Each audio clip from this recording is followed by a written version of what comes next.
P1 HD and also around the world on VU Sports on YouTube. Andrew Leonard here with you. A little while earlier I was out with the two captains for the toss, and certainly it was warm again this morning, and great to be out there with both Saheem Hassan and the captain of the Dhaka side, that's Moshe Rahman Musharraf. You can see both the gents there, and you'll see from the coin toss in a moment it was the away side to call, and they went with a head and they got it right, the away side, in terms of Dhaka being the second side to call. And just chatting to the two captains, it was interesting to hear Musharraf, his second time coming here to Nepal, and looking forward very much to the competition. Wanted to thank the Cricket Association of Nepal and everyone involved with the team here in setting up this tournament.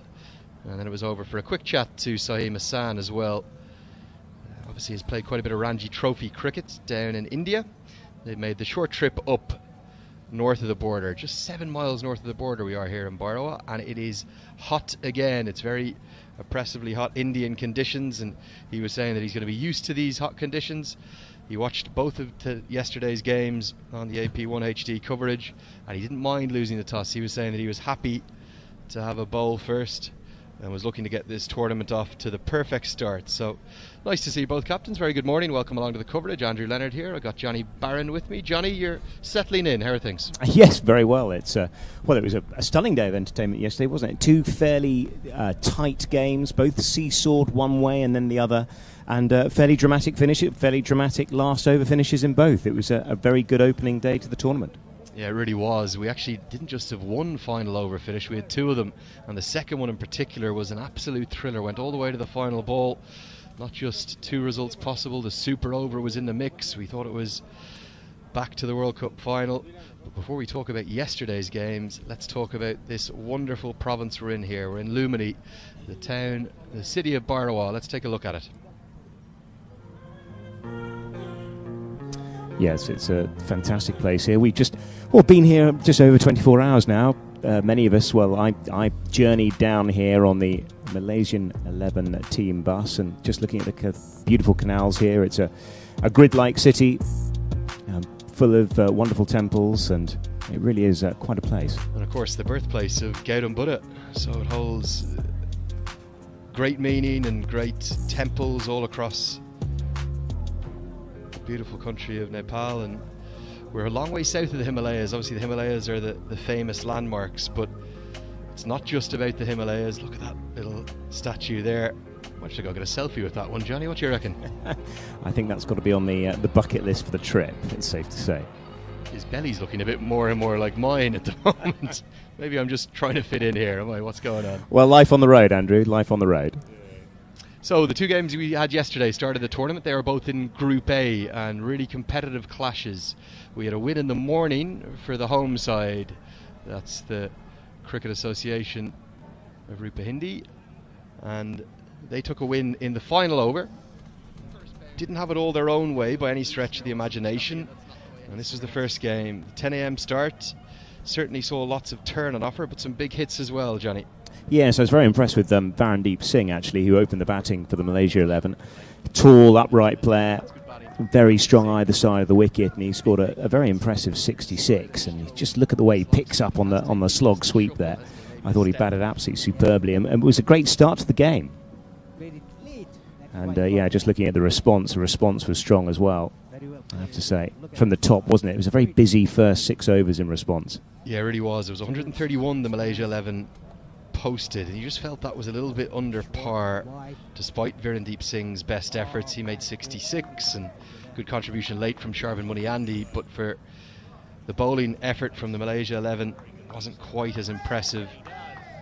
And certainly I think they'll have wanted more like 150, even though there was turn in the wicket.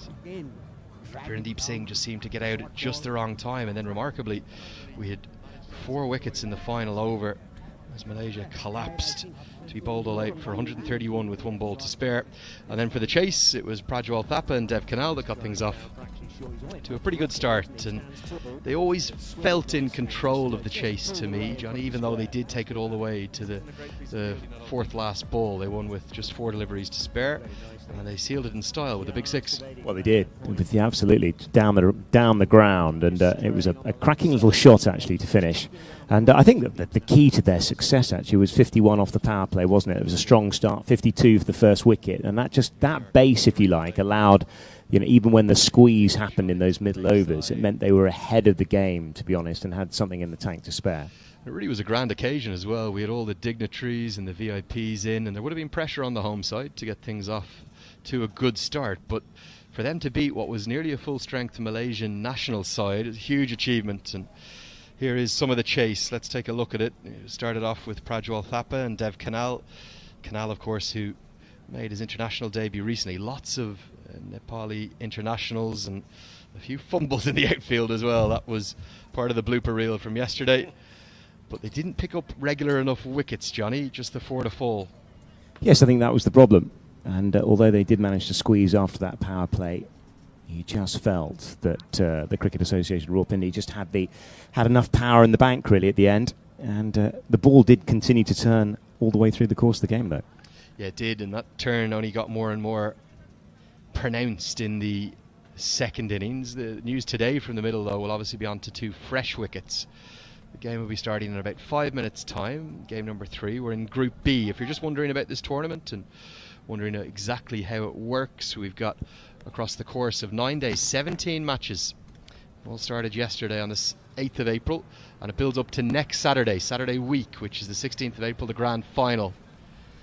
Take a look at the second match from yesterday. That was game number 2 of the tournament, and this one was a real thriller. You never quite felt like the Nepal Police Club were in the game, but then a super effort from Gulshan Jha got them awfully close. But the talk of the town in the morning was these 2 batters, Aditya Jain and Mayank Gupta. They put on 59 runs, remarkably, for the opening wicket, and then the chase was led by this man, Gulshan Jha, the left-hander. Ironically, it was an off-spinner he faced at the end, a former colleague and teammate, that of Ishan Pandey, who ended up bowling the final over. That was a big 6, and certainly needing about 6.5 and over. It all came down to the final over where you were on the call. Here it was, Ishan Pandey bowling to Gulshan Jha. Yeah, it was a wonderful start, actually. 4 off the first ball, and I think at that point, I think the side really started to believe that they had a great chance of winning. And then the next ball, of course, disappeared over the rope for 6, and then another 6 after that. And at that point, you have to say, I think the side started to believe, but then 3 off 2 balls to the final equation with 2 wickets, and it just didn't quite work out. Ended up losing by just a solitary run. So what a start. We didn't have a super over. I'm sure we will have one at some point during this tournament. Could be today. It's Super Saturday. It's Group B.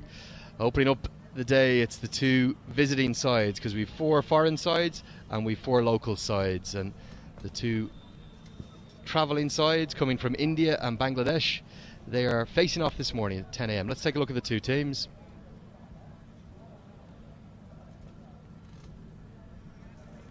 And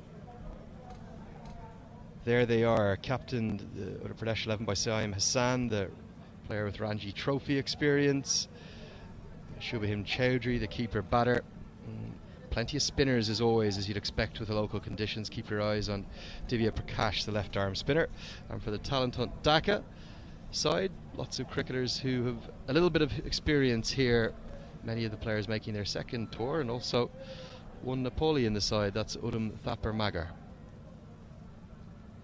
Yes, and as far as the talent hunt side from Dhaka, well, they've got a fairly impressive side as well. Fahad Hassan is a right-handed batter up at the top of the order, and Shariah Kabir Rimon is another right-hander, and they've got a depth of right-handers. They've got a couple of middle order left-handers as well. Ashish Ratnam, who's in the middle order there, batting at number 6 on the card, is one to look out for. And of course, Uttam Thapar Magar, the local Nepal player, is there playing today, which is great to see. Ravi Chowdhury as well, a right-hand opening batter. And they've got a couple of useful all-rounders, and MD Umar and also Imran Khan as well. And here we go. Here come the umpires. Our umpires today. We've got the internationally experienced umpire on your right. That is Vinay Kumar Jha. He's going to be standing alongside Ramchand Pandey. Ujjwal Regmi, the third umpire, who will be on TV duty, and then Sharawan Shahi, the fourth umpire. If we need any new balls called for, Johnny Hugh's going to be the man. And they're of course all overseen by Mr. Satyajit Sarkar, who, sad to say, it's his final day as our match referee today. He's got to fly to London tomorrow. But the Talent Hunt Cricket Academy of Dhaka, they've stuck with the pattern so far, which is win the toss and bat first. It worked in the second game for the Push Sports Delhi side. It did not work in the morning game for the Malaysia 11. So will it be the same here today? You'd have to think that the Uttar Pradesh side may be the stronger of the two on paper. Yes, it's interesting. We think that a score of around about 150, we feel, is very competitive on the surface based on what we've seen on the couple of games yesterday. But it'd be interesting, isn't it? And the thing is that regardless of form and expectations, on a wicket like this, it's actually that those who stick to the basics and stick to the process, if you like, that have got a great chance. I think that this pitch is a great leveller. And it is our first look at this new wicket as well today. We were just across to the right of that opening batter there yesterday. Did take turn right from the off. But let's hope today that maybe it just plays a little truer. I think of the two wickets, purely to the eye, that we will be using throughout this tournament, it probably looks the flatter one. I think this is the one that they're going to try and target to use for the final. So let's hope for some high scores, some big hitting, and lots of action live here on AP1 HD. Great to have you with us, and thanks for joining us. And do have to, just before we get going, sadly mention a really tragic piece of news. The Nepali Cricket Supporters Society, which is something that does phenomenal work in terms of spreading and growing the game. One of their members yesterday, Krishna Kanal, who was with us here on the opening day of this historic tournament, the Fantasy Akhada Pro Club Championship, he has sadly and very tragically lost his life overnight, departing yesterday. He ran into a road accident, and from here in Barawa back to Butwal, where he lives, we are devastated to report that he has unfortunately perished, and all of our thoughts are with the Canal family and everyone involved with the Nepali Cricket Supporters Society. May he rest in peace.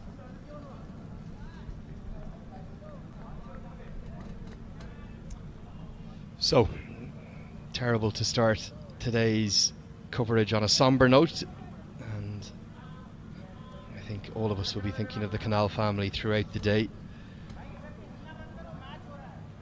But cricket being his great love, and everyone in the Nepali Cricket Supporters Society who does the most brilliant job at spreading the game. I know you'll be watching on today, and this afternoon's game in particular, Johnny's going to be very poignant with the two home sides in action.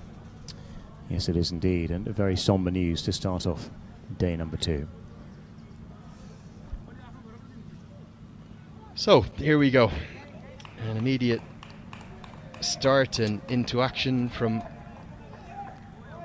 the Uttar Pradesh side, who've been asked to bowl first. The two teams are pretty similar strips actually, so it's going to be a little bit difficult to distinguish them. I'm not sure we've got a home and away top there, but the Talent Hunt CA Dhaka, they won the toss, selected to bat. What we call a kick clash, I think, in broad football terms. Yeah, Vivek Singh, or Vipin as he's known as, opening the bowling. Good strong action, right arm medium, and a second slip in place.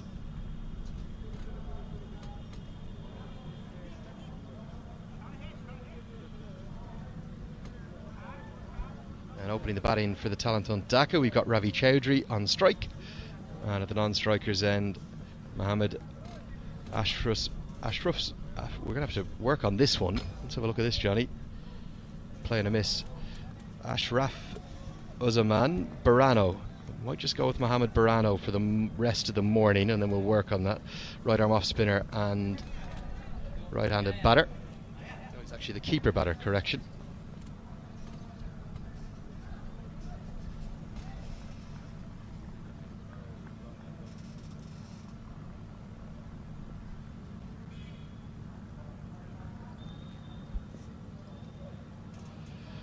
Going to be the first runs of the day. Just work down to third man wide of that. It's almost a second slip, a floating slip, if you will, Johnny. And the talent hunt Dhaka are underway. Yeah, a little nudge just to get proceedings underway down to third man. Nicely played. Nice to see a bit of pace, actually.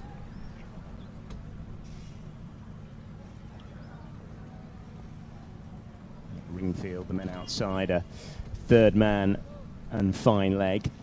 Plenty of options down the ground and up and over either side of the wicket as well. Just the hint of shape, no significant movement through the air. At times yesterday we did see some of the seniors generate some good movement through the air. Nothing much off the wicket in terms of seam, but certainly if you're bowling your cutters you are getting good reward. It's going to be interesting to see if this wicket turns nearly as much as the ones from the 2 games yesterday. Yeah, we often got an indication after the ball was around about 5 or 6 overs old, just after the power play. Obviously lots of considerations as far as that's concerned in terms of the fact you've got a few more players outside the circle. Hit down the ground, stand and deliver stuff, and that's a good strike. Just a couple of bounces across the rope. It's going to be the first boundary of the day, and the iconic tune rings out across the Barawa cricket ground. Yep, here we go again. And that was a good shot, wasn't it? Stood very tall, stand and deliver stuff really. Not a great deal of jumping on the back foot, but just had the strength and presence of mind. Can't really veer in length either, can you? Because that was barely back of a length and it was tugged down the ground before.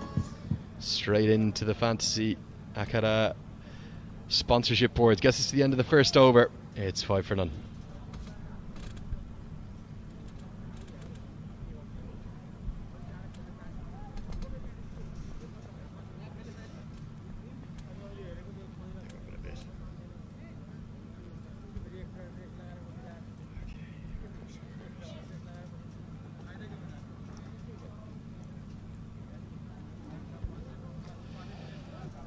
Beautiful ground this.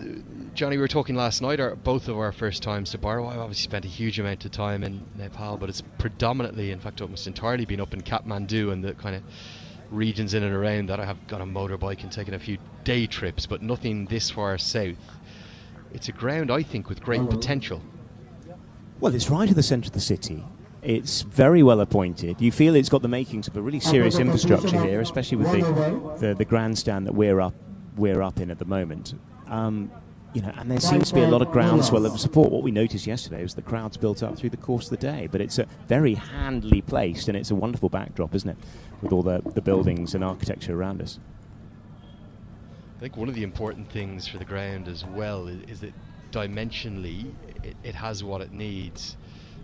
I think you're looking for ODI infrastructure. It's a minimum of 55 metre boundaries in every direction, and I suspect they would already be at that, and if not, they do have that little bit of room to move back.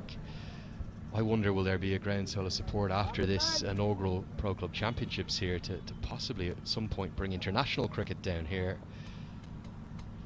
And what we've tended to see back in my home country in Ireland is we see Sandeep Mittal start with a wide outside the off stump, is that you might often start with the ground by giving it some women's internationals, and then that might work up the grades. You might start with the youth internationals. Obviously for women's games as well, you can have those slightly smaller boundaries, and the Nepali women's side growing in strength and stature. Just wonder, could this be a ground that will have a big future? Yes, I think the key thing, one of the main exercises with bringing the game to Barawa is to grow the game, isn't it? Grow the game outside the metropolitan centres, grow it outside of Kathmandu, and I think you know, there's a real will here among all the organisers and all those involved in the logistics and pulling this event together. And there's a vast army of people, as you might imagine, behind the scenes. And of course the exposure across India on VU Sports and on AP1 HD here in Nepal.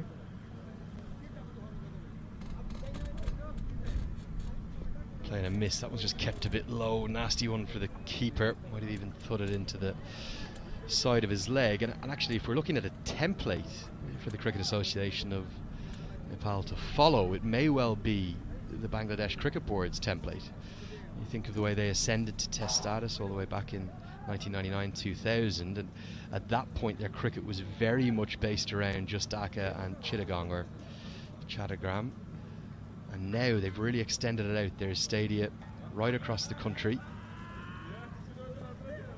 grounds in Fatullah and Khulna and Sylhet. Up in Cox's Bazar, there's a wonderful academy facility there with actually 2 grounds, no big stadium infrastructure, but great cricketing facilities. And that has led to an influx of players coming from the provincial towns through into the national teams more and more gradually, and that could be the model. I think what tends to happen here in Nepal, even the players that are coming from the provincial towns, they actually end up kind of migrating to Kathmandu as its centre. And a lot of players like Kamal Singh Airi, Gulshan Jha, these guys, they may have grown up and learnt their cricket elsewhere, but then they end up moving to Kathmandu. And as we build bigger and better facilities outside the capital city, hopefully we can decentralise cricket here. Yes, I think that's a key ambition. And I think absolutely watching full member nations like Bangladesh and their journey, of course, I think it was their success in the 1996 Cricket World Cup in the UK, where they beat Pakistan, the 99 World Cup I should say, and they beat Pakistan, of course, in that epic final group game. Chipped and just short, I think. Certainly some grass involved in the attempted catch. It wasn't an easy one for the fielder who's just at forward square leg. This would have been a really good catch if he could have clung on. From his reaction, is he a little disappointed? Yeah, Rahul Kumar just diving away to his left-hand side and just short. I think he might have just got his hand underneath it, albeit just the one hand, the left hand. A very harsh judge would call that a drop catch. I think others would call it some runs saved. But Mittal certainly rushing the batter on the pull. He started really nicely. Quick single, direct hit. I think that would have been gone. Going to be interesting to take a second look at this. The fielder came in quickly, picked up left-handed, and he got the throw away, but that is tip and run stuff. Get us to the end of the second over. It's 8 for none. Would this have been out, Johnny? Yeah, it's a lovely pickup. Not easy on the outfield. I think this is, he'd be gone by miles. He's not even in the frame. It would have been good night. Not a million miles away, but a nice bit of work, wasn't it? Sharp bit of work. Could have been the first scalp of the day.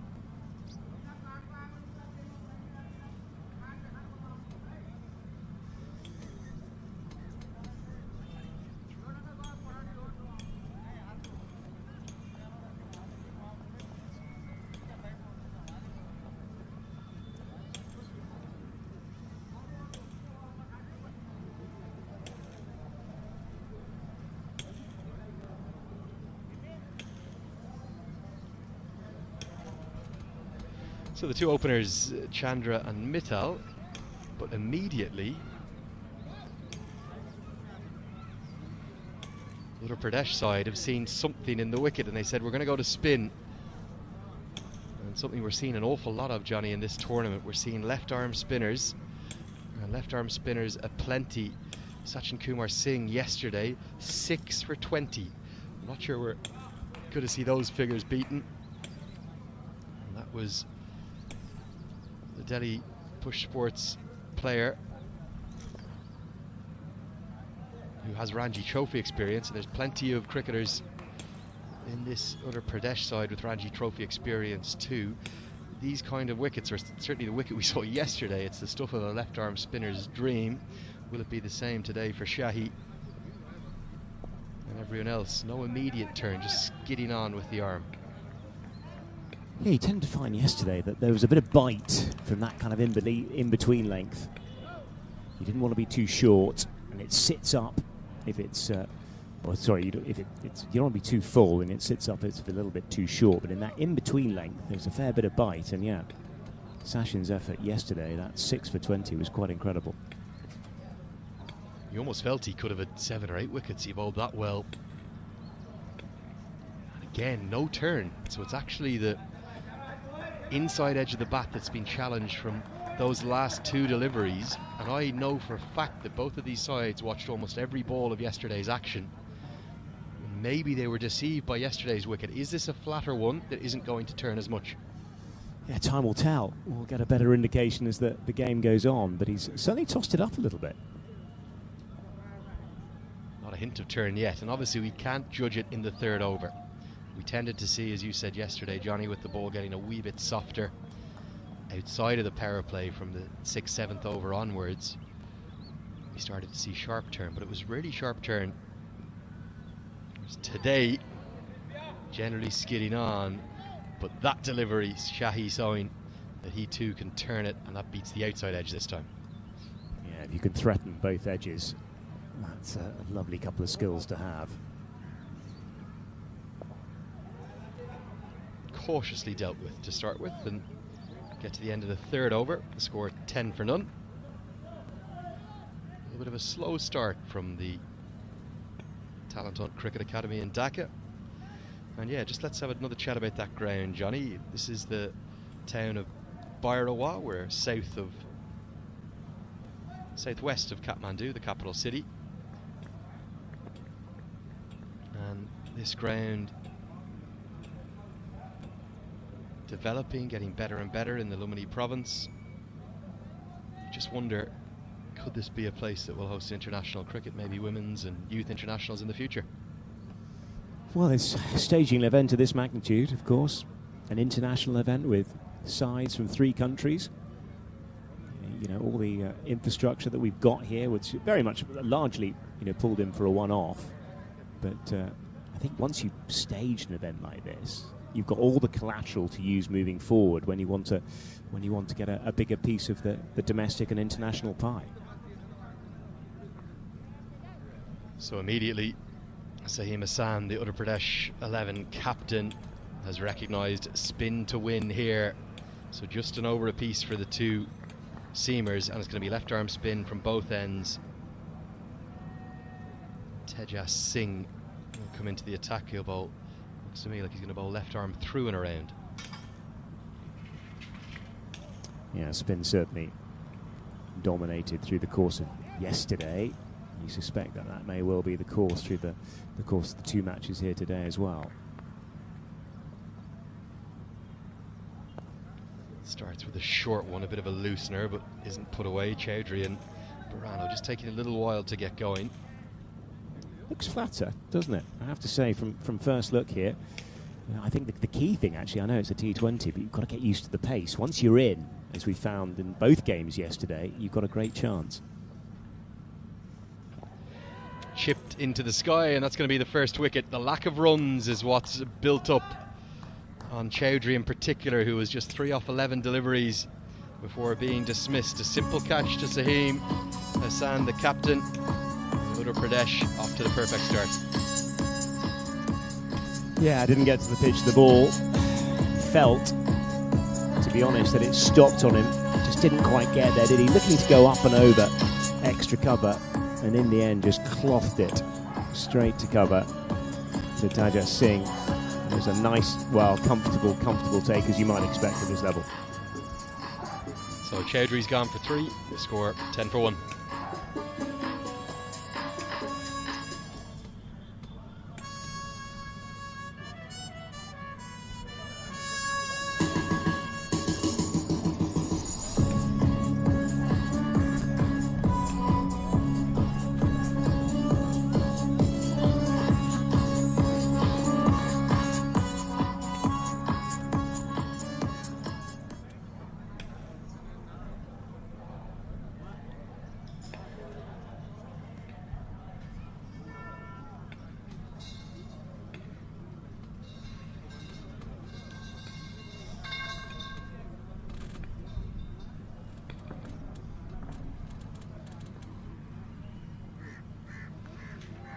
So an early dismissal in the power play. The first 6 overs, those fielding restrictions being utilised. We've got the number 3 to the crease. Another going with that Angelo Matthews, 69. It's Udam Thapar Maga, the local Nepali player who's playing for the Dhaka side. Just some training over in Bangladesh. Just played at domestic level here. Hasn't had any higher honours than that, but he'll be looking to use this fantasy Akhada Pro Club Championships as a platform to put himself into the reckoning. Big appeal, and it's given. And I don't think that Upan Thapamagar is too happy about this one. Vinay Kumar Jha was immediately up with the finger. The bowler was convinced, the keeper seemed convinced. I didn't hear anything audibly from here, but we don't have stump mics in our ears, so can't judge it really on that. And all of a sudden, the left arm spinner Tejas Singh is on a hat-trick.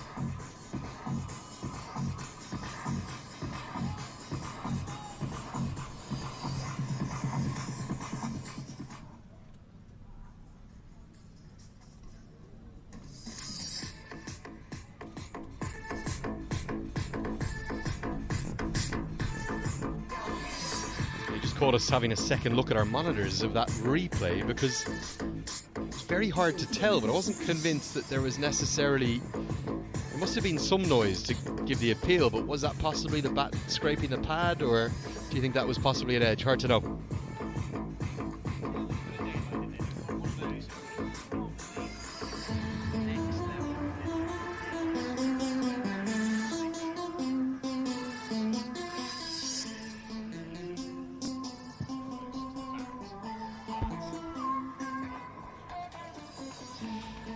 Take a look. Sorry, Johnny. Let's take a quick look at the wicket here again. One more replay of it. From that angle, we won't be able to tell much because obviously blindsided. If we can get a look from the other side, we might be able to see whether or not there was any bat involved. A little bit of confusion over who the new man to the crease is going to be. Here we go. Let's take a look. Slow it down there. Oh, I don't know what the noise was, very hard to know. The batter's reaction often gives you a sense as well. I'm not sure he was convinced either.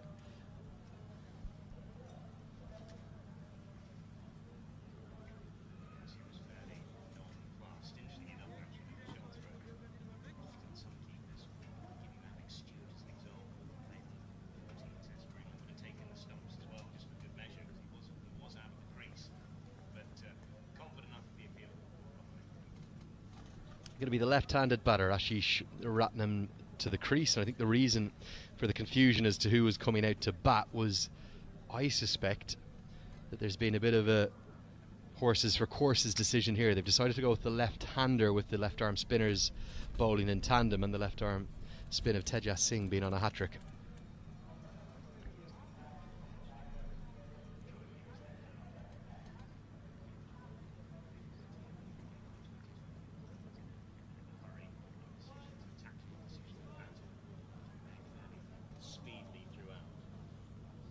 The lesser seen leg gully comes into place, position you don't see altogether too often, maybe just for the hat-trick ball. And we've got his clads, as they're known, those pieces of material that make white pads look coloured, just hanging down. Here we go for the hat-trick. Big shot on a hat-trick ball, and heaved away for what will end up being a single, and will get Ratnam off the mark.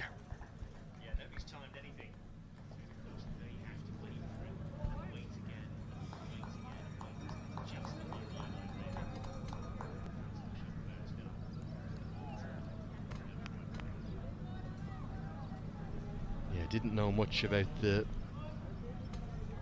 hat-trick potentially. He just went out and played a shot from his very first delivery, but a great start. 2 wickets already in sharp turn again. Seems to have been predominantly when you've got that good length, full enough to draw the batter forward but not short enough to allow them to go back in their crease, that the sharp turn has really posed the most threat. 2 wickets in the over. What a start for Tejas Singh.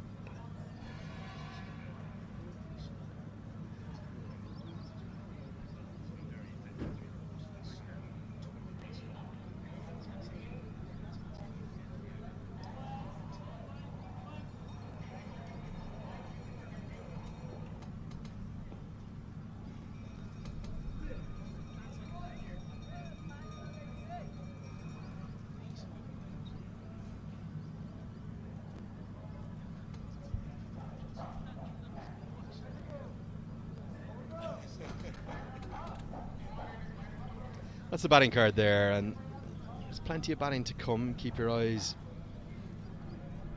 in particular on the all-rounder Imran Khan.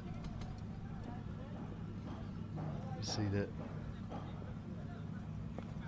namesake of the great Pakistani all-rounder. This one hits into the sky, and it's going to be number 3 gone. A calamitous start this is turning into for the talent hunt.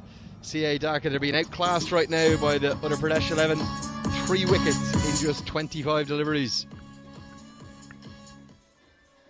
Yeah, it is the absolutely perfect start.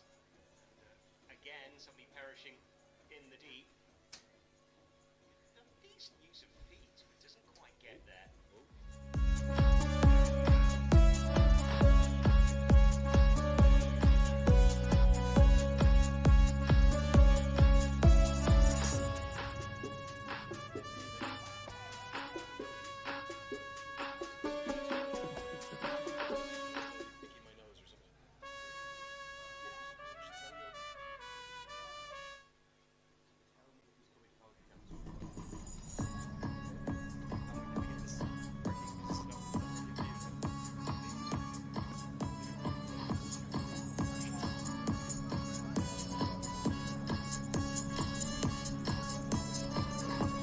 Fuad Hassan to the crease at number 5, and for the Talent Hunt Cricket Academy Dhaka, they're going to need to get something going and get it going in a hurry. Have to question the shot choice, really, don't you, from Baranaro. He just holed out.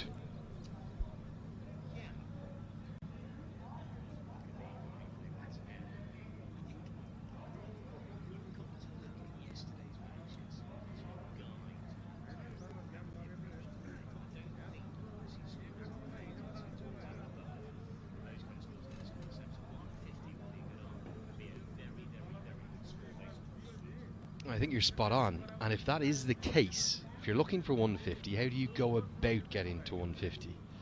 Try and utilise the power play and target the areas where there aren't fielders, yes. You don't try and hit over the head of the long off fielder who's outside the circle. That was simply catching practice in the deep.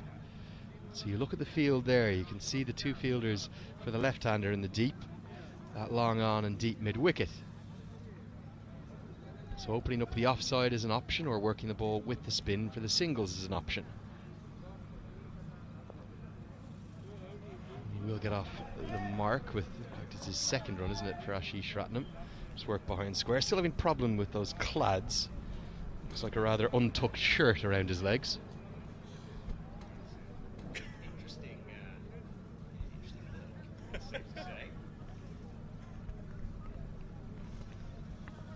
Reminds me of a teenager who can never pull his tracksuit bottoms up or something like that.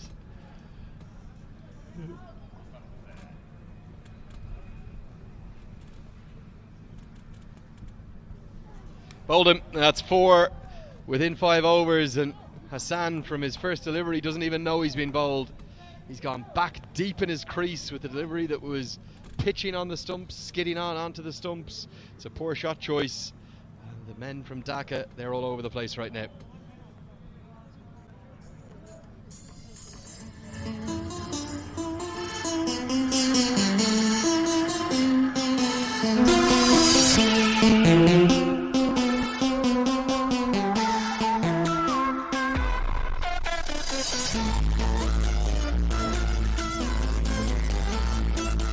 Well, this is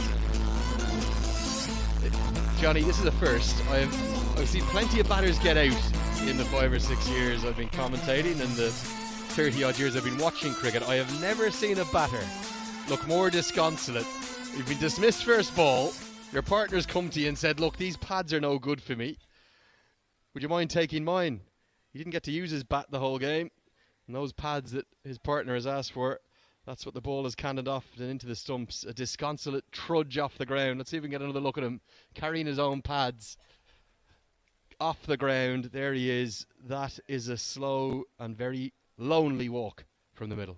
Yeah, where's that back going to end up? That's probably the next bit of camera sequence you want to see. Just looking at the replay again, it did feel, I wouldn't say that scuttled, but it didn't get up either. But talk about shot choices. Why are you playing with a cross-bat shot with your stumps unguarded from your first delivery? Surely you want to play with the full face of the bat. The coaches always tell you, use the full bat. At least there's two left-handers at the crease to face this trial by left arm spin that is being yielded by Shahi and Singh. Real difficulties early here for the talent hunt Dhaka side. What can they battle up to? It's a bit more like it. Just work the ball around, get into your innings. No need to play audacious strokes like we've seen the 2 wickets that Singh has picked up to part to. Poor shot choices and something the head coach will be taking a long look at. Well, a big stroke, a sparkling one down the ground. Don't mind that because he's into a vacant part of the ground with a straight back. Good use of the feet, the ball's turning into him. Despite the situation at 14 for 4, he's going to get good reward of the boundary down the ground. Yeah, that was a nice move. Good use of the feet and hitting straight, that's the key. Full use of the blade and presented the maker's name, and I think that's the key today. And also the other lovely thing about that stroke, he didn't try to overhit it at all. That's a great coaching point if you're watching on at home as a young cricketer. As we get to the end of the 5th, the score 19 for 4. When you're looking to come down the track, you might consciously, mentally think that you have to come down and smash it into the skies miles. It's quite the opposite. The momentum you get from nimble footwork getting to the pitch of the ball means that all of your momentum, if you get your head position right and keep your eyes level and steady, you'll be able to assess the trajectory and execute the stroke, and that's exactly what the left-hander did there.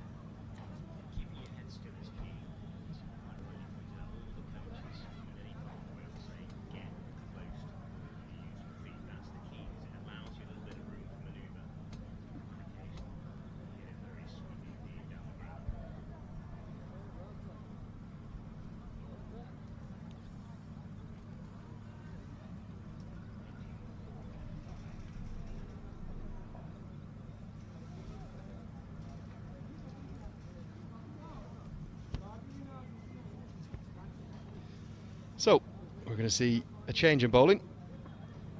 And the reason for that, again, we spoke about that horses for courses matchups and what captains do more and more often in T20 cricket. Rather than have the left arm spinner continue despite picking up 2 wickets, they're going to go to the right arm off spinner to turn the ball away from the 2 left-handers.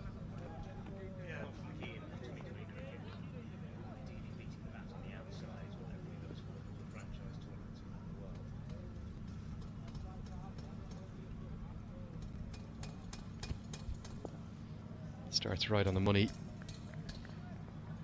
Yeah, interesting to think of the advantage you get from the ball turning away from the bat. The off spinner, right hand off spinner, won't tend to have much variation. The Dooster's kind of gone out of the game with the ICC strictly enforcing the 15-degree limit on bowlers' actions, and rightly so. We do see a couple of carom balls that can maybe go away from some off spinners, but generally the off spinners have to rely upon flight, guile, turn away from the left-handers, and maybe the occasional in-swinging arm ball. For your mystery, you need to be a wrist spinner, don't you? That's why they're so popular in leagues around the world, because they can beat left-handers and right-handers on both wings. That's the key.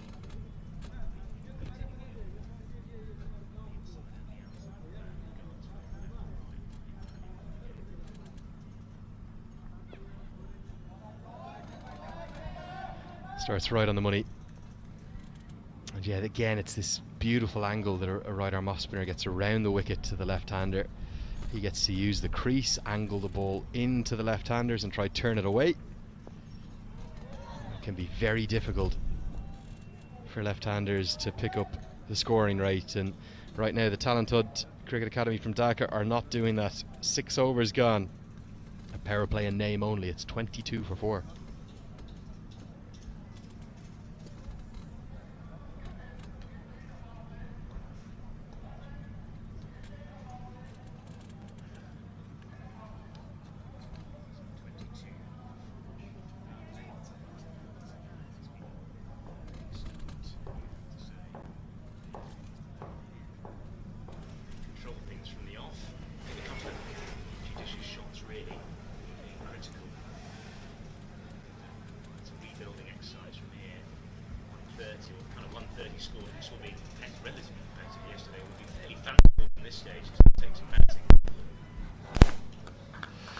Well, we have to for the home country in local conditions that they love so much. It's not Nepali spinners ruling the roost right now, it's Indian spinners. And it's going to be the fourth spinner to be used. The captain, Sahim Hassan, the Ranji Trophy player, as we see the standing umpire Ramchanda Pandey from the pavilion end signalled at the end of the power play, so 5 fielders allowed outside the circle now. But the skipper, in fact, he is going to use all of them. I think that's a bit surprising. He's hammered over the offside, a nice stroke, will just be a single. Is Sahim Hassan a bit guilty here of not actually reading the situation, not looking at the scoreboard, not recognising his opposition are 22 for 4? Why has he gone to such a defensive field immediately?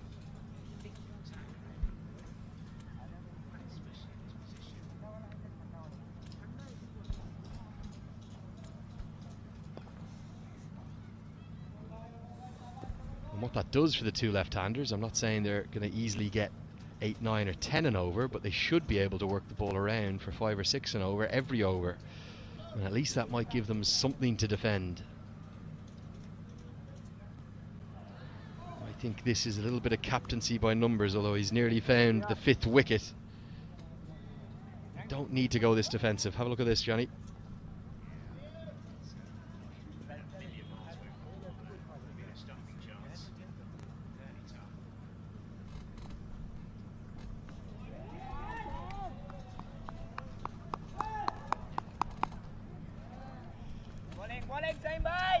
Yeah, turn on offer even for the part-time off-spin of Sahim Hassan. Guided away behind square on the offside. A bit tight start from the skipper. He certainly looks like a part-time bowler.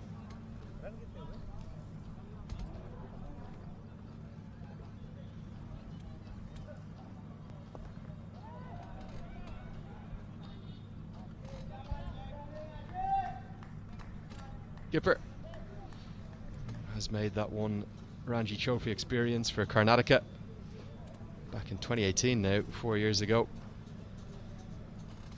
Closes out his first over. 7 gone. We'll have a commentary change now. I'll thank Johnny Barron for the moment. It's 25 for 4.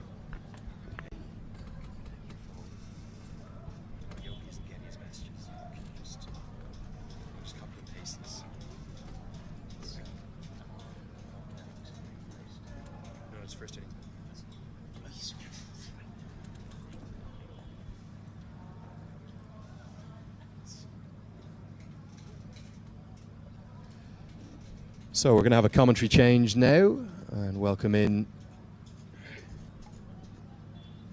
Paresh Lahani. Paresh, very good morning to you. How was your evening?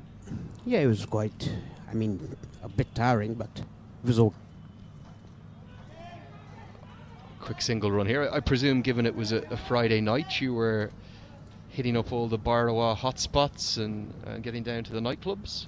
No, I went straight back to the hotel, my room, and had dinner and slept. And what happened then? I woke up in the morning. Oh, you woke up early, did you? Yeah. Okay, that'll avoid. No nightlife last night? No. Okay. We'll have to set the investigators into action on that. Yeah, you can do that. Maybe not quite like Kathmandu, is it? The same sort of culture of Tamil and the nightlife and the alleys and... No, it's been, it's been ages that I've been to the nightclubs or anything, or Tamil or anything. Oh, that's good running, 2 runs taken. Now you have to remember, Paresh, we are live on air, so somebody could quote you on this now. Great to have you with us again, Paresh. Yeah, thanks a lot.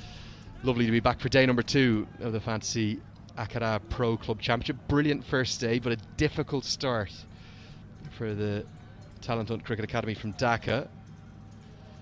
You would have felt that the Uttar Pradesh 11 would be the stronger of these two sides, but it's been a really dominant start. Yeah, it looks like that till now.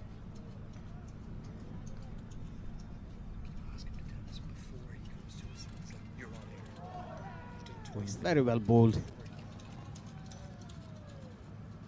And all the spinners are generating turn, aren't they?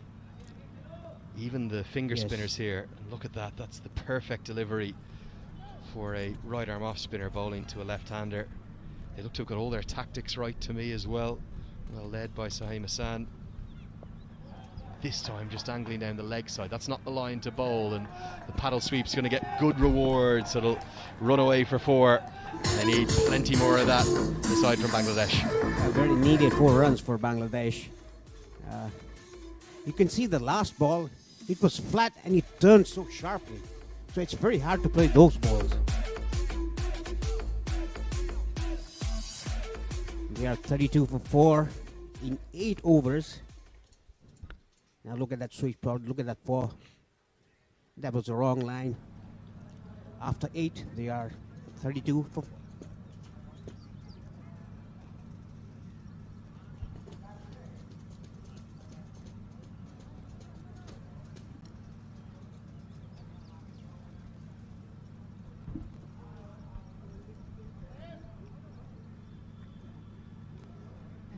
Lovely to see the Bangladesh flag flying high in the team dugouts. And Sahim Hassan's going to continue. Really interesting, isn't it, to see that the 2 left-arm spinners, Shahi and Singh, who made the 4 breakthroughs, might have the 5th breakthrough here. Captain goes after it himself. He's put it down. Oh dear, oh dear, oh dear. How is this one being dropped? That is a bit of a shambles. Yeah, he was under the ball. He was stable. He dropped the catch. He dropped the sitter, I must say. Look at the replay. He was so comfortable under the ball. Oh, what's happened? It's gone straight through. Through his palms. Oh, that has to be taken quite simply in a life.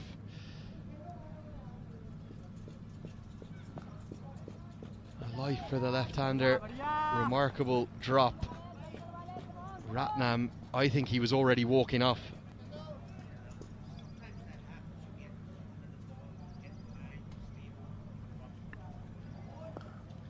It's a better stroke, but it won't pierce the infield. Good diving stop. But I will say one thing, apart from that drop, I've been impressed with the fielding of the Uttar Pradesh 11. It's Nitin Ram with the diving stop at cover. Nicely played, deep in the crease, and has waited for the turn and got it away for a single. What are you doing as a batting pair here, Paresh? It's obviously difficult batting conditions, but what's your approach here with about 11, 12 overs to go? One more look at this drop first. Oh dear, that's a dolly, isn't it?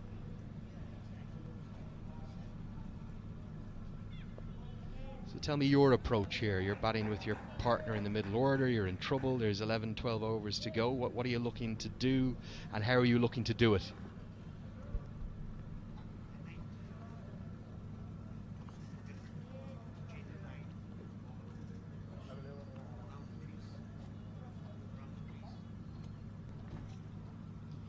Big swing and a miss this time, and I think we're going to have byes. We'll wait for the signal. Should be a couple. And we'll just wait for the signal here from the umpire. I think that's rightly given as byes. Sharp turn again. Big swing and a miss. And not the greatest piece of glove work. That gets us to the end of the 9th over. The score, it's 37 for 4.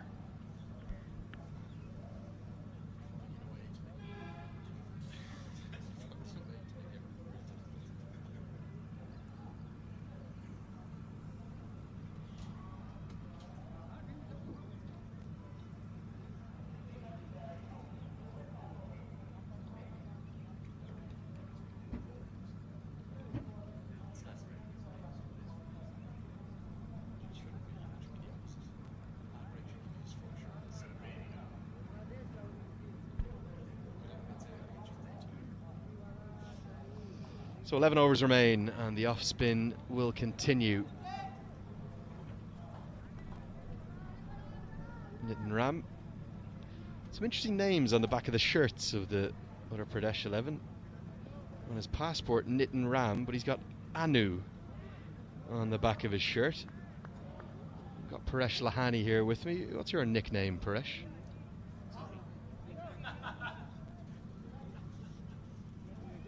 Sorry, Paresh, I just blacked out there. You said Tony. Why is that?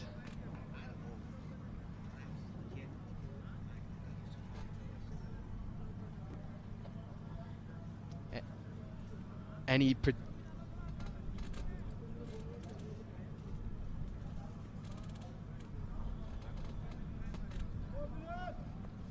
just get your mic patched up here.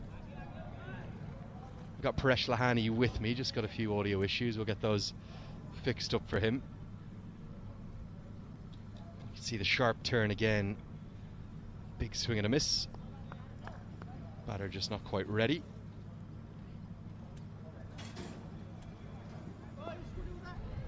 So sorry, Paresh, before your mic was off, you're back. Your nickname, what does everyone call you?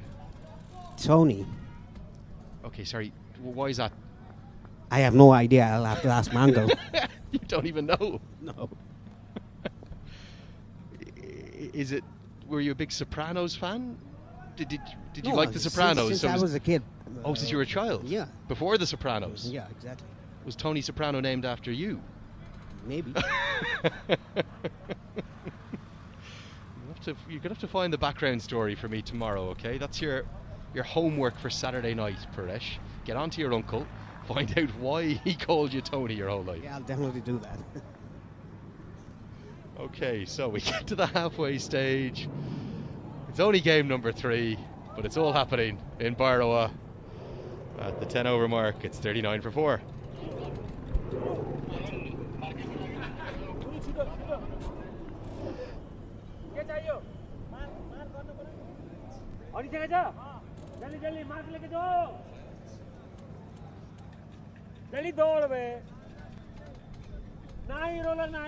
So the players will take a drink, and we're going to see a little bit of a look at the highlights. Not too many boundaries to cheer. In fact, just the 3 in the first 10 overs.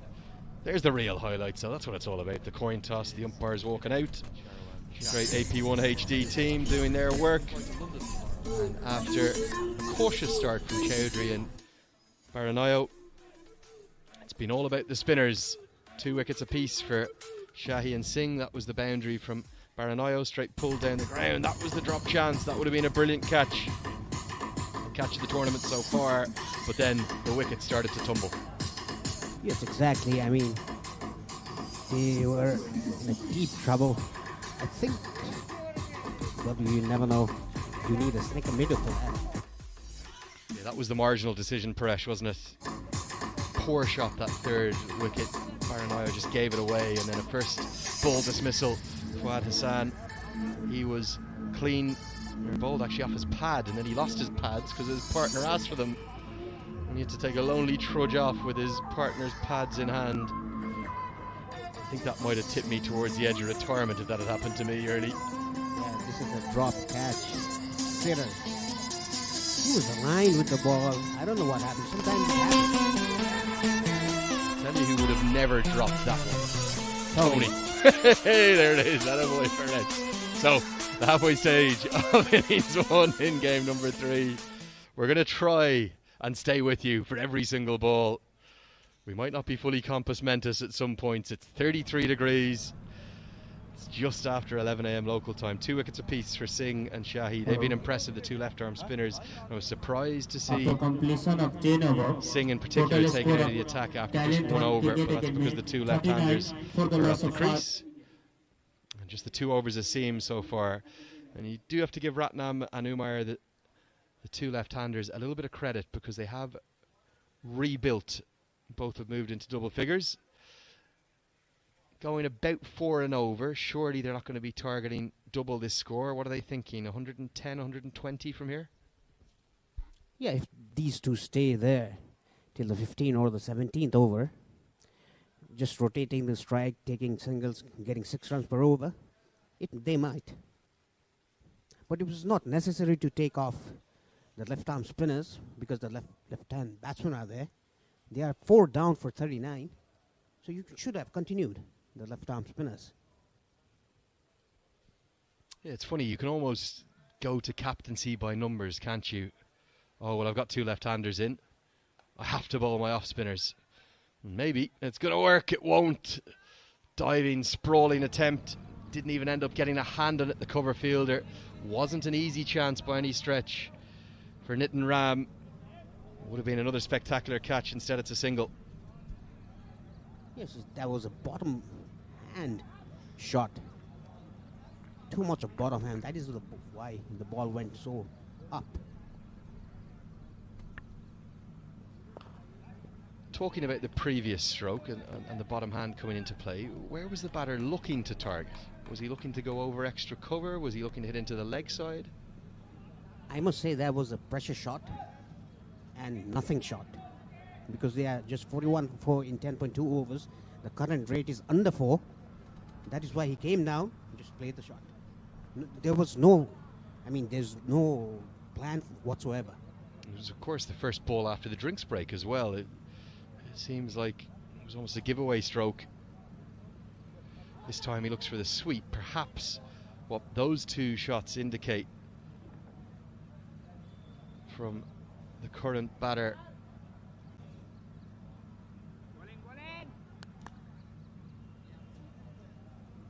Mohamed Umar is that he's been sent some pretty strict instructions by the coach. Get on with it.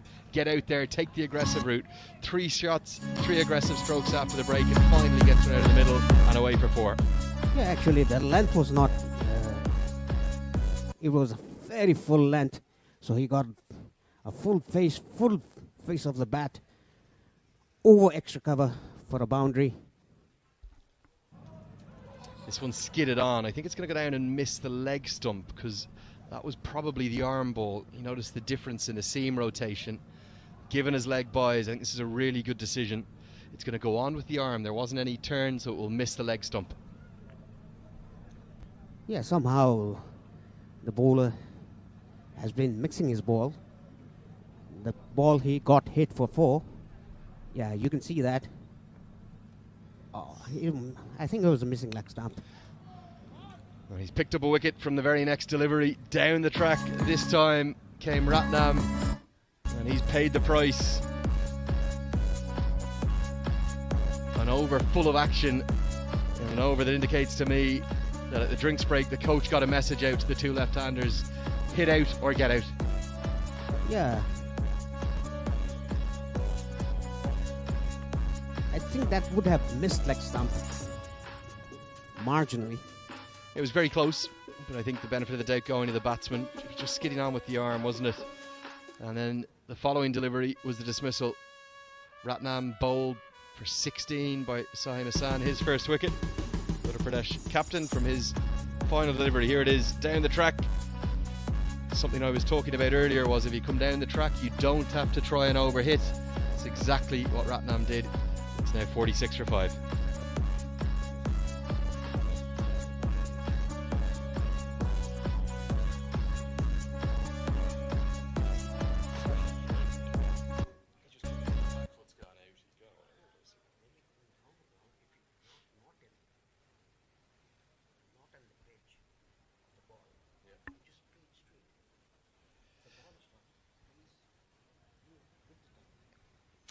So here comes Raj Bam. One more look at that, and we're just talking off air, as he might have been on ad break. The intent isn't a bad one to use the feet. The ball may be turning away from you. If you get to the pitch of it, you then hit with the turn. Instead, he swung across the line, completely lost his shape, and paid the price. Yeah, the Bangladesh team, they've lost half the side in 11 overs. Sharp turn for the returning Tejas Singh, who's bowling just his second over. 2 for 2 he took. He was on a hat-trick.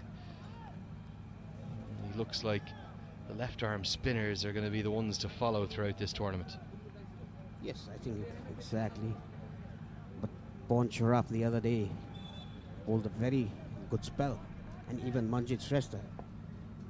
Cutters variation is the key for this pitch. And more sharp turn on offer as well. That turn's been evident right from the 3rd or 4th over. Maybe not quite turning as sharply as yesterday, but certainly the bowlers are in the ascendancy in the opening 2 days of this fantasy Akhada Pro Club Championship. And the Dhaka team, the Bangladeshi side, they need some runs. Where are those runs coming from? It was a bit short, pulled away to the deep square leg region just for a single. He's just mixing his ball, mixing his pace. Now the right hand has gone to the strike. Let's see what the left armer is going to do. Where are the runs coming from, Paresh? Which part of the ground are they going to target? What's the approach going to be here? Obviously the left arm spinner turning the ball away from the right hander. Where are they picking up their runs? You must disrupt the bowlers. They are bowling in a very tight line and length, and the ball is turning. So you must move around the crease, but keep your head still. Beautifully bowled. He's not within the same district as that one. It's pitched about a 4th stump line. He's played down a 3rd stump line, and it's gone past another set outside the off stump. Sharp turn and great skills on show from Tejas Singh. And I think that stayed a bit low as well. Big hit into the leg side, and it's going to get 4. Little agricultural, but effective from Raj Bam. He's decided that if the ball is going to turn sharply, he's just going to hammer it into the leg side. Covering your stump, covering your leg stump. The ball was on leg stump, middle leg, and it was not a flighted ball. The 50's come up in the 12th over. It's been pretty tough going, to be honest, for the side from Bangladesh. First slip in place still. Bam looks for another big one, but the length was shorter. And again, he's got absolutely nowhere near that. And he gave some a little bit of air. That is why the batsman missed the ball. 12 gone, it's 53 for 5.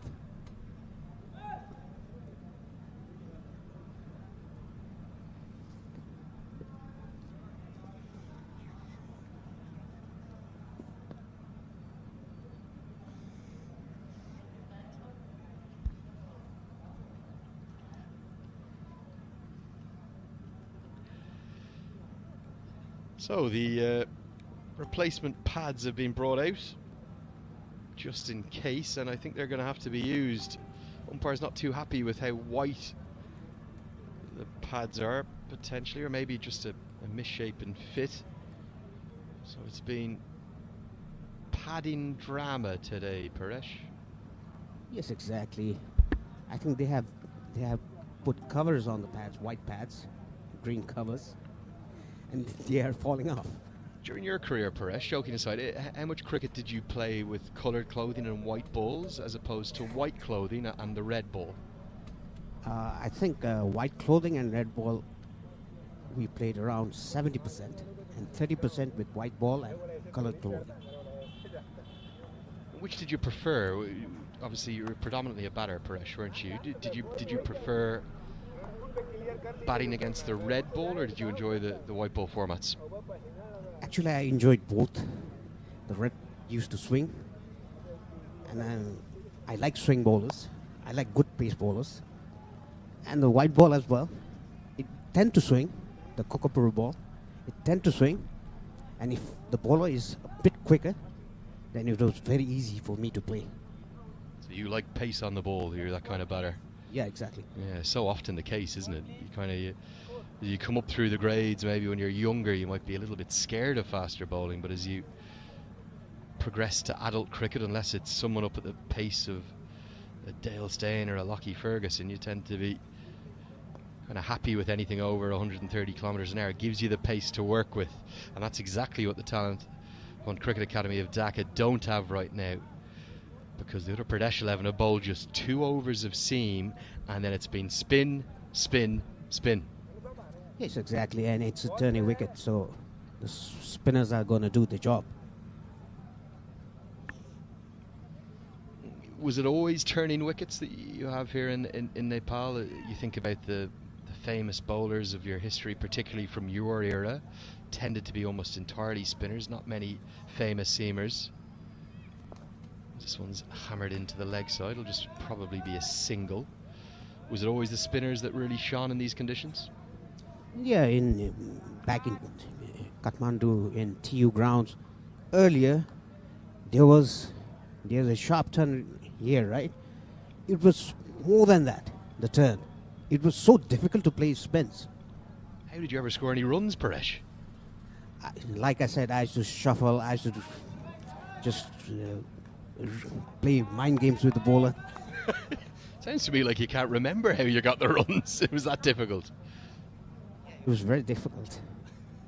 But like I said, when I went down the track, I used to go to the pitch of the ball. If I was not there, I would just place the ball and take the run. I think that's a good point. That's something that the Talent Hunt Cricket Academy in Dhaka have not done today. The exception of one stroke down the ground where the shape was held. Even here, he hasn't got to the pitch of the ball, pull out of the shot, let it through for the wide. Clearly going to be a wide outside the off stump. Into Saheem Hassan's final over. It's been what I would describe as a questionable approach from the Dhaka batters on the whole. Yeah, it's a very slow pitch as well, turning, and the batters, they are going after the ball. Let the ball come to you and then play a shot. Play it late. Nicely worked away behind square on the offside. It'll just be a single. Can Dhaka get up to 100 here somehow? Is Raj Bam's aggressive intent going to get them there? Well, I haven't seen any aggression from him till now. Hopefully they'll cross 100, 110. That'll be a very good score to defend. Full and angling down the leg side to close out Hassan's spell. He's going to finish with 1 for 18 with his part-time off breaks. Has kept wicket a little bit as well, so another multi-talented cricketer. 13 gone. It's 59 for 5.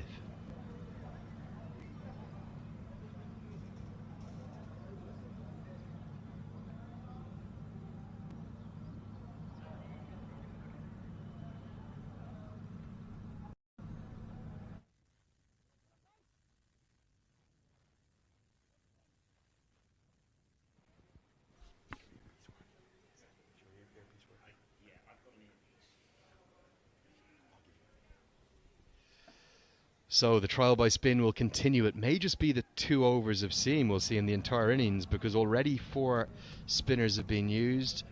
Maybe the 19th and the 20th overs they'll go back to those 2 seamers. Plenty of spin options. And they're picking up wickets. Tejas Singh has his 3rd. An aggressive slog sweep attempted by Umar, and he's paid the price. The 6th wicket falls. The predetermined shot by the batsman there, not looking at the ball, just heaving it around. I don't think you will go to the last 2 overs, Andrew, because it's 6 down already. They might get bundled out for 70 or 80. Good point. They're in real trouble of being bowled out, and look at the sharp turn. It's finger spinner turning the ball that much. That's not a wrist spinner. That's not Shane Warne ragging one out of the rough. That's the left arm finger spinner. The stuff of dreams for him. He's got his 3rd. Yeah, you could see his head. It was way going. It was roaming around. That it's not the way to play, not the way to bat. So good fighting effort from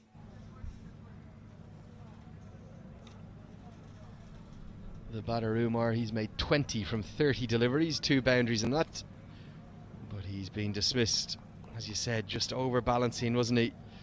Eyes not remaining level. Look at his head. It's looking at the sky, not at the ball. It's a fairly fundamental part of the game, isn't it? Watch the ball. And I'm not saying that in jest, I'm saying that genuinely. You think about all bat and ball sports, your baseballs, your crickets, even your racket sports, your tennises, your squashes. One of the first things a coach will say to all young cricketers, watch the ball. And it sounds so simple, it sounds stupid, but it's actually incredibly important. There's a great interview with Brendan McCullum, New Zealand captain from the 2015 Cricket World Cup final. As we see the new batter to the crease, the captain of the Dhaka side, that's Mo Sharif. And famously, his approach at the top of the order was an incredibly aggressive one. And he spoke at length about how long he'd waited to get to a World Cup final, how much time he'd spent in preparation for it, how he knew exactly the approach that he wanted to give his side, the aggressive intent, winning the toss, choosing to bat first, 92,000 fans at the MCG. And he faces up to Mitchell Starc, and in the first over, he dances down the track and he tries to smash the ball for 6, and he's cleaned up by Mitchell Starc. And he said, as he walked off, he laughed, and the reason he laughed, he forgot one key thing. He forgot to watch the ball. And that was a very good ball, a yorker by Mitchell Starc. Mitchell Starc bowled very well in that World Cup, right? He did, but what McCullum was saying as he walked off, he said he had to laugh because he'd done everything in the process of leading his country, of getting the side towards the culture that he wanted, of being on the big stage. And this is going to be very close, appeal for a stumping, and he just forgot the crucial thing. He forgot to watch the ball. So it was a wry chuckle he had to himself as he went off. He's gone for the big slog sweep here. The aggression continues from Raj Bam. Has he paid the price? Did his back foot waver? Yeah, there was a very sharp turn, a flighted ball. There's nothing wrong with the no ball.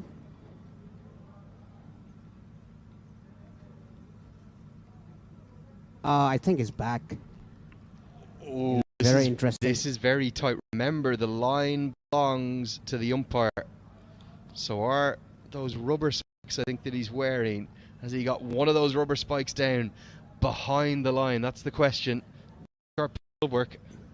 I reckon he's in. Very tough decision, this one, for Ujjwal Regmi. Out, out, out. Bale's gone in, very tight. And I think he's going to give the batter the benefit here, not out the decision. And I think that's a pretty good one, maybe by the barest of margins, just a rubber spike or two. Bam survives. Yes, exactly, Andrew. Some part of the rubber spikes, they were in when the bails were dislodged. Without the third umpire, how do you make that decision at square leg? You've absolutely no chance, do you? Shows how difficult umpiring is.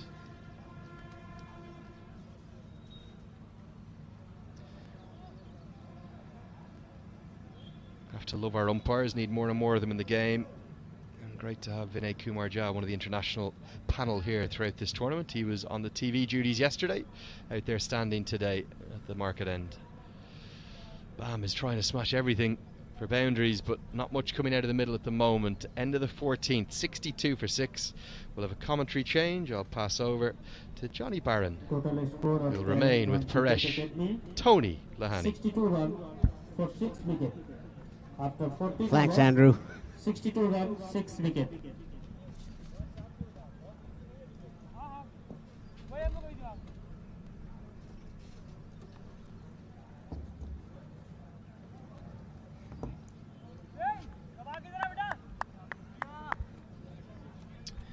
So yeah, 62 for 6 after 14, just 6 overs to go. And wow, 6 overs to go. Paresh, what can they scramble, do you feel, to get up to something that you feel might even be competitive? Yeah, the Bangladesh team, they lost the wicket. They threw all of their wickets. Playing rash shots. Another one back, gone. And it's another one. Yeah, that'll be number 7. Nice bit of catching and bowling from Amit. And, well, real trouble now. They're in trouble before this over. 62 for 6, they're in more trouble at 62 for 7. Yes, exactly. Look, he just went ball and just glided down to third man, short third man, or very poor batting by Bangladesh. Disappointing effort by the batsman. Yeah, 62 for 7 now. What do you reckon, Johnny? Will they get to 80? Well, it's going to be a struggle. It's going to be a struggle. You felt that one might have stopped on him, to be honest, but probably hard hands was the killer, wasn't it? Pushing it back to the bowler. But, yeah, run rate at 4.38. He was already committed with the shot. That is why he couldn't stop his bat.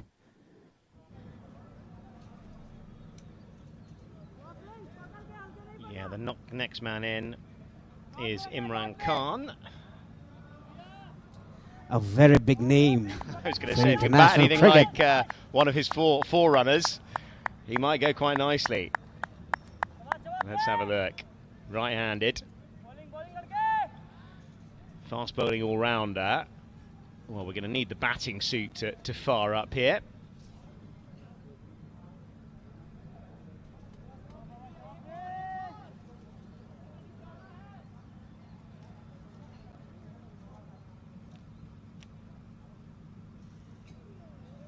Definitely dealt with first up.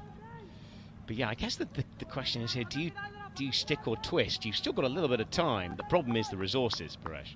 Yeah, I think all the batters there, always trying to play square of the wicket. Why don't you play at V?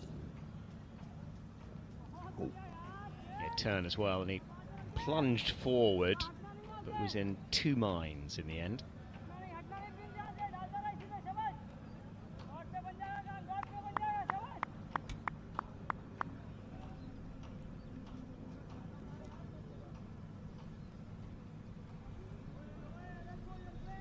Yeah, I guess looking for the sweep, getting his pad outside the line of the ball, it's not a bad option, but again, against the spin is never straightforward.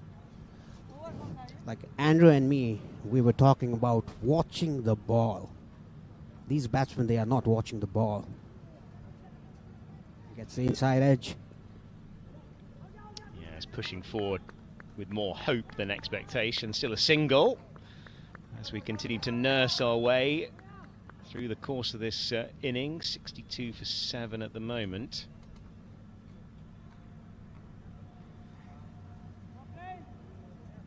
A rather very disappointing innings here by the Bangladesh team.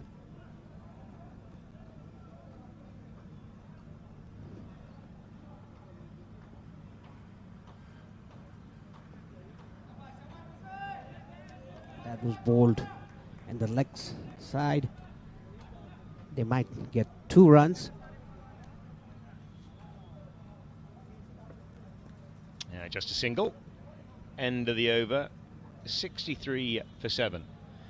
So Paresh, with 5 overs to go, what do you feel they might get? Just having a look at the bowling card here. Pretty impressive. Tejas Singh with 3 for 12 and Prince Shahi as well with 3 for 12. That's fairly magic figures, it's safe to say. Yes, exactly. They still have 1 over each. So that means it's 18. And 2 overs will be bowled by, and 2 overs will be probably bowled by Sandeep or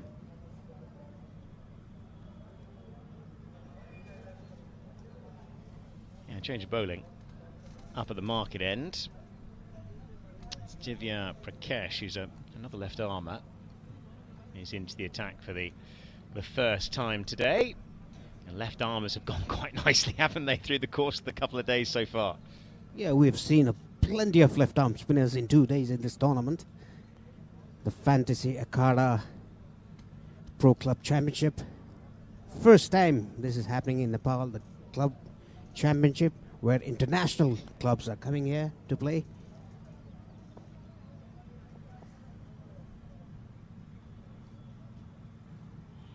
Five overs to go.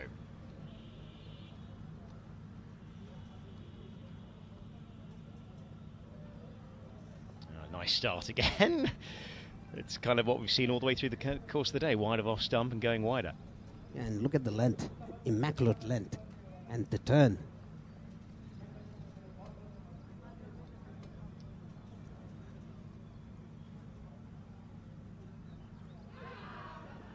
Have they got him? They've all gone up. The umpire's not interested. Not at all. Wicketkeeper and bowler were. But no, nothing doing.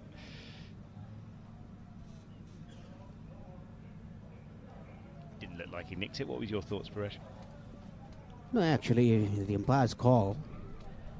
Umpire didn't hear anything, so the keeper doesn't have to be aggressive. Yeah, he looks a million miles away from that, and the umpire just settling things down. A little bit of exuberance from the Indian side. Yeah, probably the match referee is going to do something about this. The keeper. Yes, a busy character, it's safe to say. More left arm to continue. Punched into the offside, didn't really get up. But yeah, wide of that off stump. I mean, that's really where left armers just need to operate. Stick it about 6 inches outside the off stump and let the pitch and the uncertainty of the batting do its work. Yes, exactly. That one stayed a bit lower. Oh, it's bowled him. Oh, Singh, the latest of the all-rounders to get in on the act. And it's Imran Khan that has to go on this occasion. His laboured innings of 1 off 7. And it's now 65 for 7. Yeah, the ball went with the arm. That was an armour. The batsman couldn't pick it. He was playing for the turn. Look at that. Completely beaten. Yeah, lovely stuff by Prince Shahi. Swap of bats on the way in as well, but a nice bit of bowling. And well, this card is looking a real mess, isn't it? 65 for 8. I mean, 100 looks fanciful. What have we got left in the day? 4.2 overs left of this inning, so it's going to take some kind of miracle, you feel, to be competitive. But you sometimes see, you know, if they can get up about 80, 90 and then follow the tactics of the Indian side, they might have a chance. The next man in is Abdur Jaman Kaif, who's a right-arm medium-fast bowler. Yeah, he couldn't read the armour. Clever bowling by the bowler there. Prakash. Yeah, Divya Prakash has bowled extremely well. 3 dot balls and a wicket. 4 balls gone in the 16th over. No run scored yet in this over. Just punched off the back foot. Just backward a square, but that's a length that's very, very, very difficult to get away. And I have to say, the UP11 side have done very well with this. Beautifully done.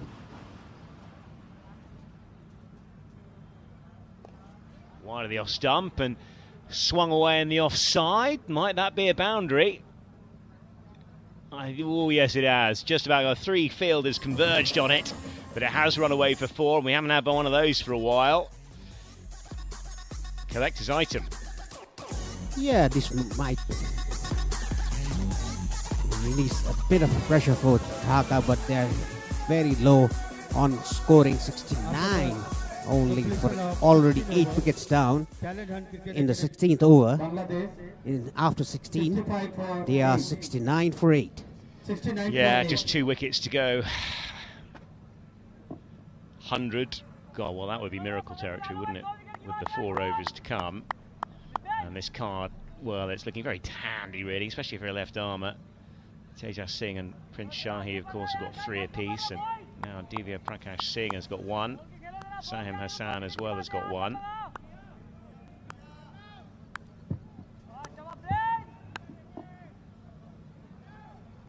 Prince Shahi will continue up at this pavilion end. Oh, it's a beautiful delivery. Outside the off stump, just turning away off a length. Yeah, that was beautifully done, but the batsman went to the back foot where he had to come to the front foot. It was a very full ball. Another full one, just tempting him. And he's been immaculate with his line and length. Just building up more pressure, another dot. No footwork whatsoever. You can see that the 2 balls he faced. And again, it's in the same kind of area, isn't it? The same area, he's bowling the same area, giving him flight. He's going to the back foot.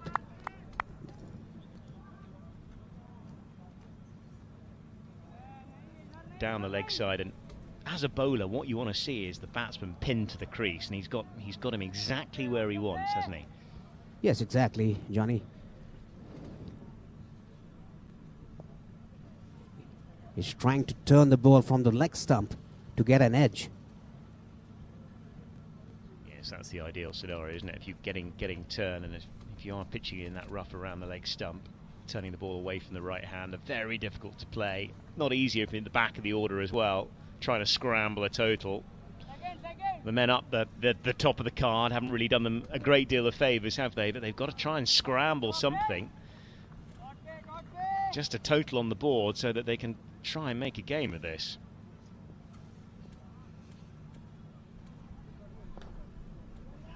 There's a shot down the ground. It'll only dribble up to mid-on. Yeah, they should have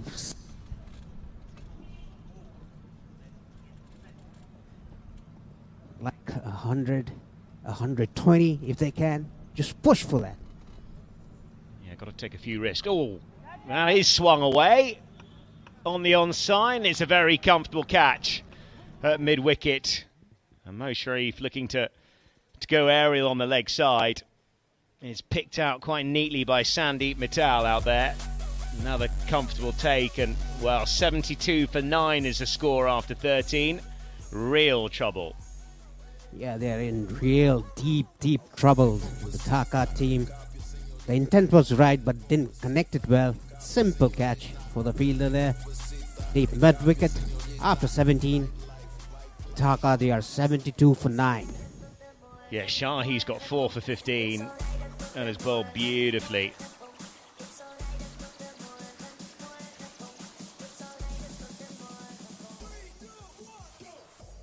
Looking at that take once again, and it's a very comfortable catch, and this this horror show of a batting performance continues.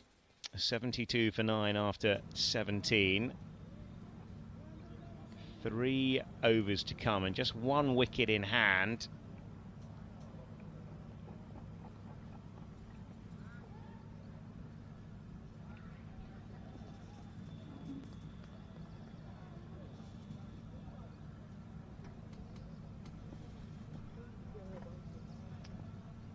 Imran Khan is still on strike.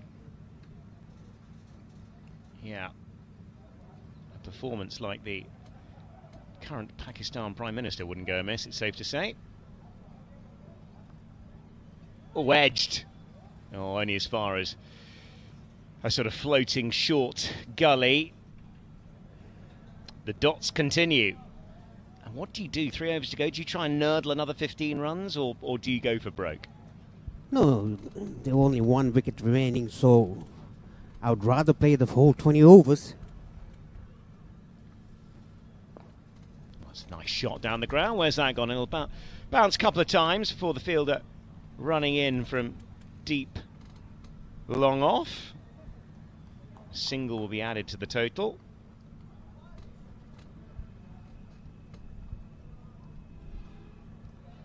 $16 balls remaining in this innings. I would rather get 16 singles than getting out before the 20 overs. Absolutely, you want to take every single run on offer.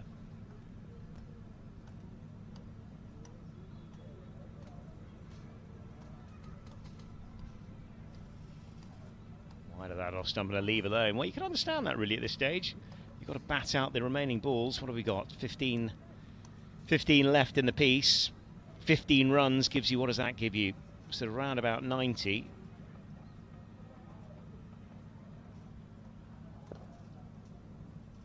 Oh, we've got a lesser spotted single, just pushed up the ground. Yeah, Singer's got the extraordinary figures. That's good running by the batsman. Yeah, that is what they should do. They should play the whole 20 overs, get very close to 100 if they can.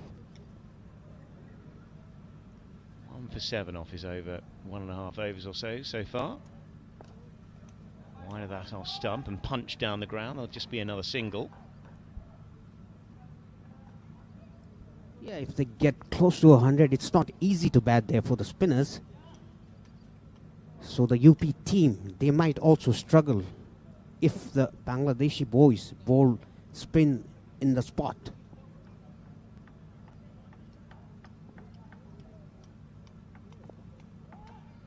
Watchfully played. Yeah, there's a lovely cricketer that I watched a lot for Surrey called Tim Linley, and he would talk about the first innings as a side when they're bowling, giving the next side that bats, if you like, free information. So they're giving free information, or the next side that fields, in that, you know, what you can do as a fielding side is you can see, A, what's happening with the ball, B, the approach, what works and what doesn't. And that gives you a massive head start going into that second innings.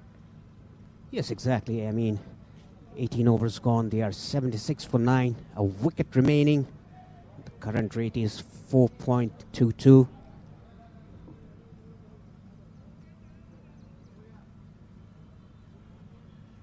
Tejas Singh to bowl his penultimate over.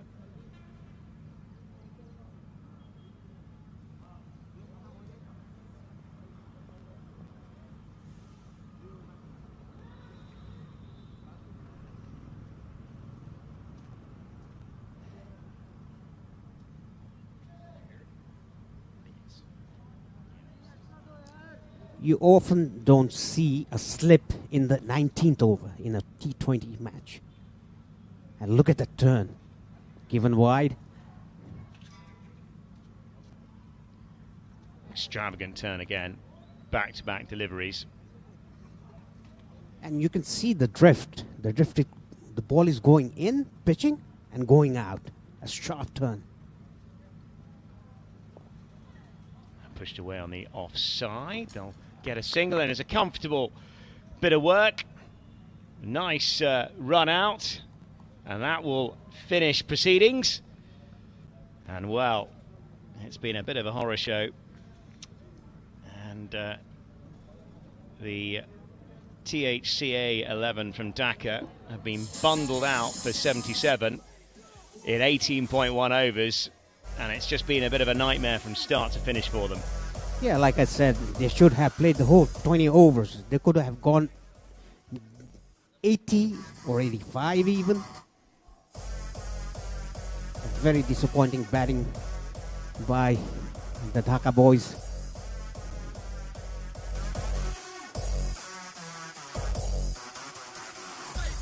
Yeah, the two players just walking rather mournfully off. And THCA Dhaka will be very pleased, or very disappointed I should say, with the way in which they've gone around about their batting, whereas the Indian side have been excellent, haven't they? They really have. They've used yesterday's experience in the games we've witnessed for good effect, and 77 for 9 is a pretty poor return by THCA Dhaka. Prince Sahi bowled 4 overs, given only 15 runs, taken 4 wickets. That's outstanding.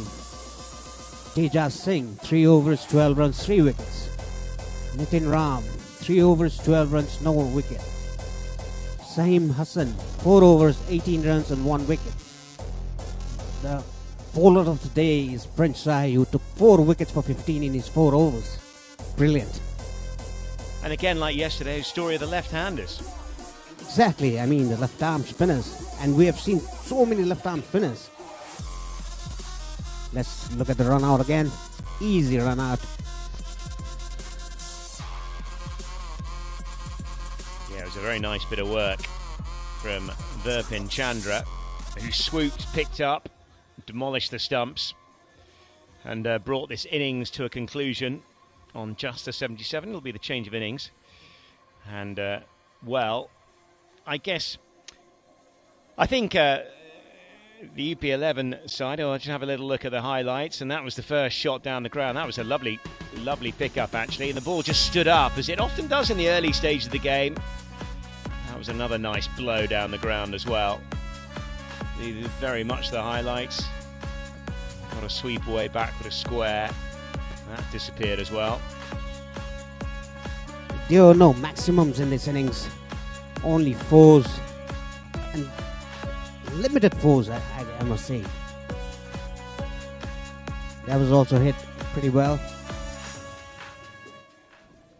Yeah, it's a limited batting highlight card, whereas we'll see with the wickets, absolute tumble of those. Bra, the wicketkeeper, went for 7 off 11. Chowdhury, he was one of Singh's first, he went for 3. And then immediately, Meghal went as well. First ball, that was another nice bit of bowling from Singh, who really was one of the picks today. Ratnam was seen off by Hassan for 16. And Hassan was Shahi's second victim. He went for a duck. That's another first baller we had in the piece today. Umar was, well, the star of the show, really. He got 20 off 30, and that was kind of the approach he really needed. But Singh picked him up. That was his third of the piece. And then it was telephone numbers for the rest of the innings, really. Bam picked up by Shahi for 7. Mo Sharif went for 4. Shahi again. Imran Khan, of course, didn't threaten to follow one of his predecessors, who was finished off by Singh for 1. And then, well, a run out, as often with most collapses in the history of cricket, finished things off. And it was all wrapped up for 77. Let's look at the wickets now.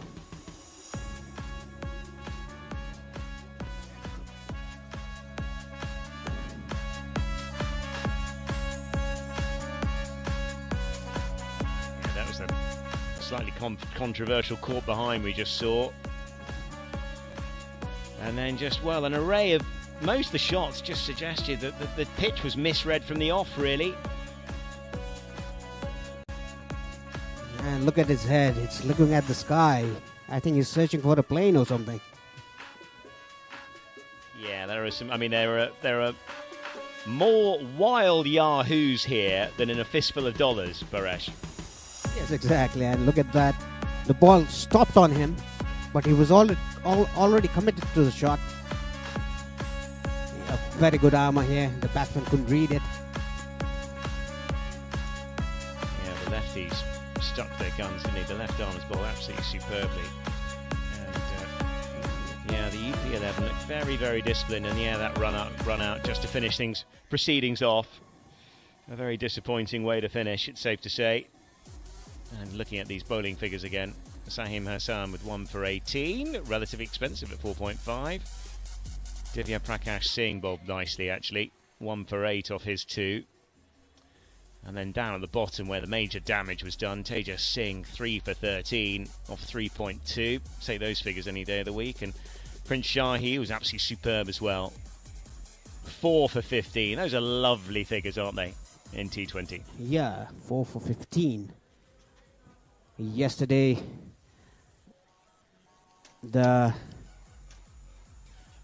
well, thank you very much, Paresh. We'll just take a little breather now. And 77 all out was THCA Dhaka, and the UP11 from India will require 78 to win when we come back.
But we are here in the beautiful city of Barawa in the Lumbini province.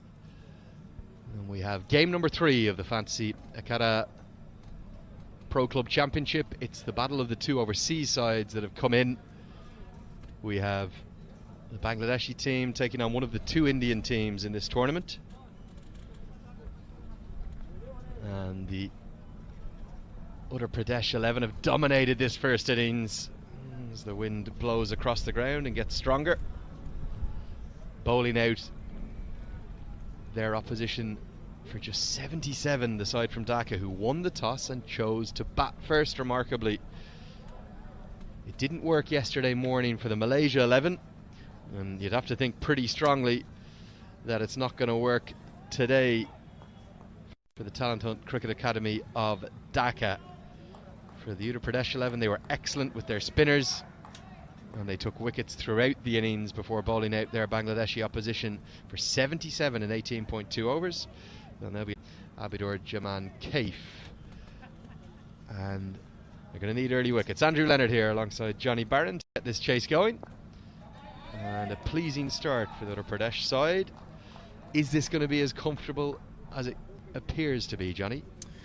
Well, you never know. I've seen a couple of games in the UAE, a couple of kind of pre-season sort of county games where 80 has been quite a good total actually in various Emirates Cup competitions. But I do feel here, with the experience of this Indian side and having had a good look at how conditions play, you feel they've got all the information to really use it to their best ability. And to be honest, they just have to nudge it and push it around a bit, don't they? And just the key is just not losing any wickets.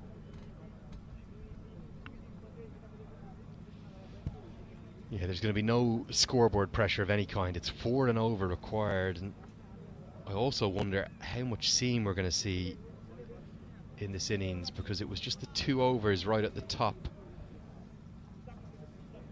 for the UP 11. Bangladesh, of course, internationally known very much for their brilliant spinners, the likes of Shakib Al Hassan,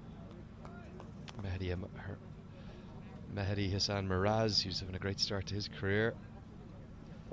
Going back, the likes of Razak seem to always produce left-arm spinners, don't they? Surely maybe just a couple of overs of seam right at the start and then into the spinners.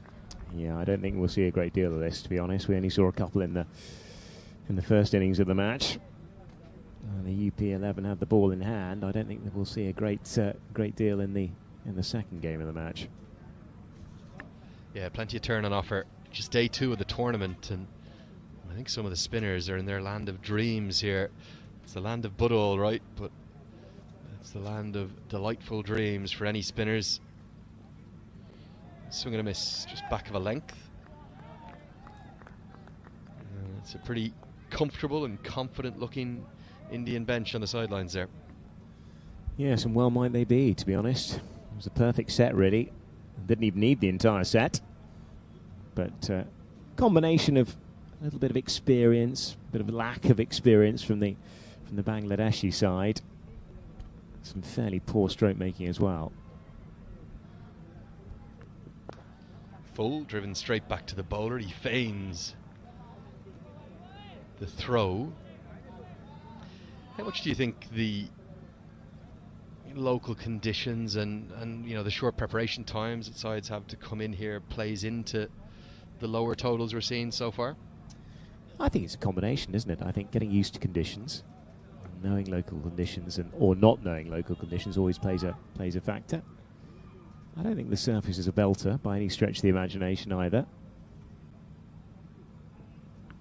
Nicely bowled, the Yorker right into the block hole, through to the keeper. Some of the batting approaches, though, they've been fairly questionable, particularly this morning. Yes, I agree. I don't think that score is a reflection of the surface by any stretch of the imagination. It was really a reflection of a combination of poor strategy, poor stroke play, bad execution. And some excellent spin bowling. Yes, the left armers were absolutely superb this morning. Smashed through the offside, and it's a misfield that's going to cost 4 and run away for the first boundary of the chase. Looked for the block hole again, missed it by inches, turned into a half volley, and he's been pummeled away for 4. Yeah, I think as a fast bowler, you know, you don't have a great deal of error really, and that's, well, it's a long half volley outside off stump. He threw his hands at it and that's disappeared through the covers. Nice bit of batting, but it certainly presented itself as a delivery. First over's in the books, it's 5 for none.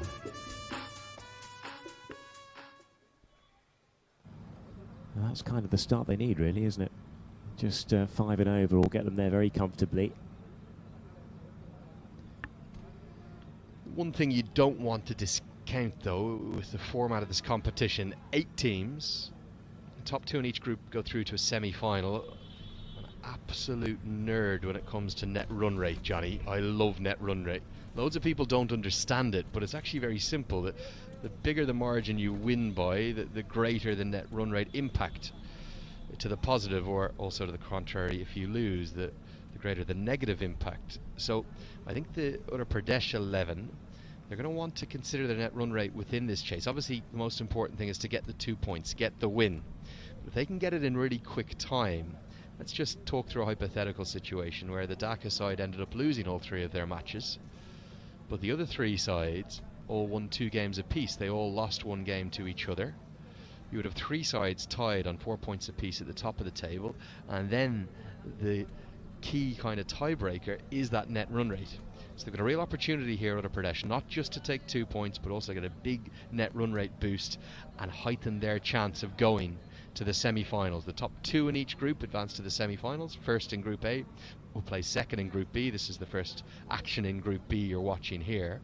And those semi-finals will lead on to the grand final. So it's not just a win UP should be looking for, it's a big win. Absolutely. A net run rate has killed many dreams in many tournaments across all formats over the last few years. And it's to be respected at all times. And we'll have a pretty clear idea actually by the end of the day actually how strong this group is and where the real runners and riders are. But absolutely, if you can get over the line as quickly as possible, and there's a chance to really boost your net run rate when it's such a miserly total of 78.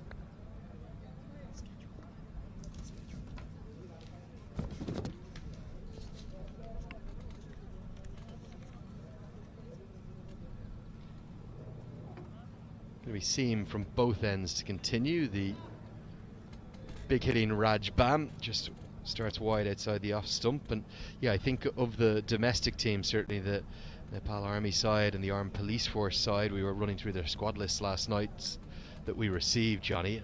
So many international players in both of those teams. I think I counted something like 14 or 15 full senior internationals in those 2 domestic sides, so I'd imagine they'll be pretty strong. And Dhaka, they really have it all to do after what's been, let's call a spade, a disastrous start. Yeah, absolutely. Yeah, it's a very, very strong group we saw yesterday. As you say, with well, it's incredible to see so many internationals that were on display. And that suggests that it's going to be, you know, the sides coming through from that in the latter stages are going to be very strong. It's slightly more of an unknown group for us here, isn't it, with the Indian 11 here and the Bangladesh side.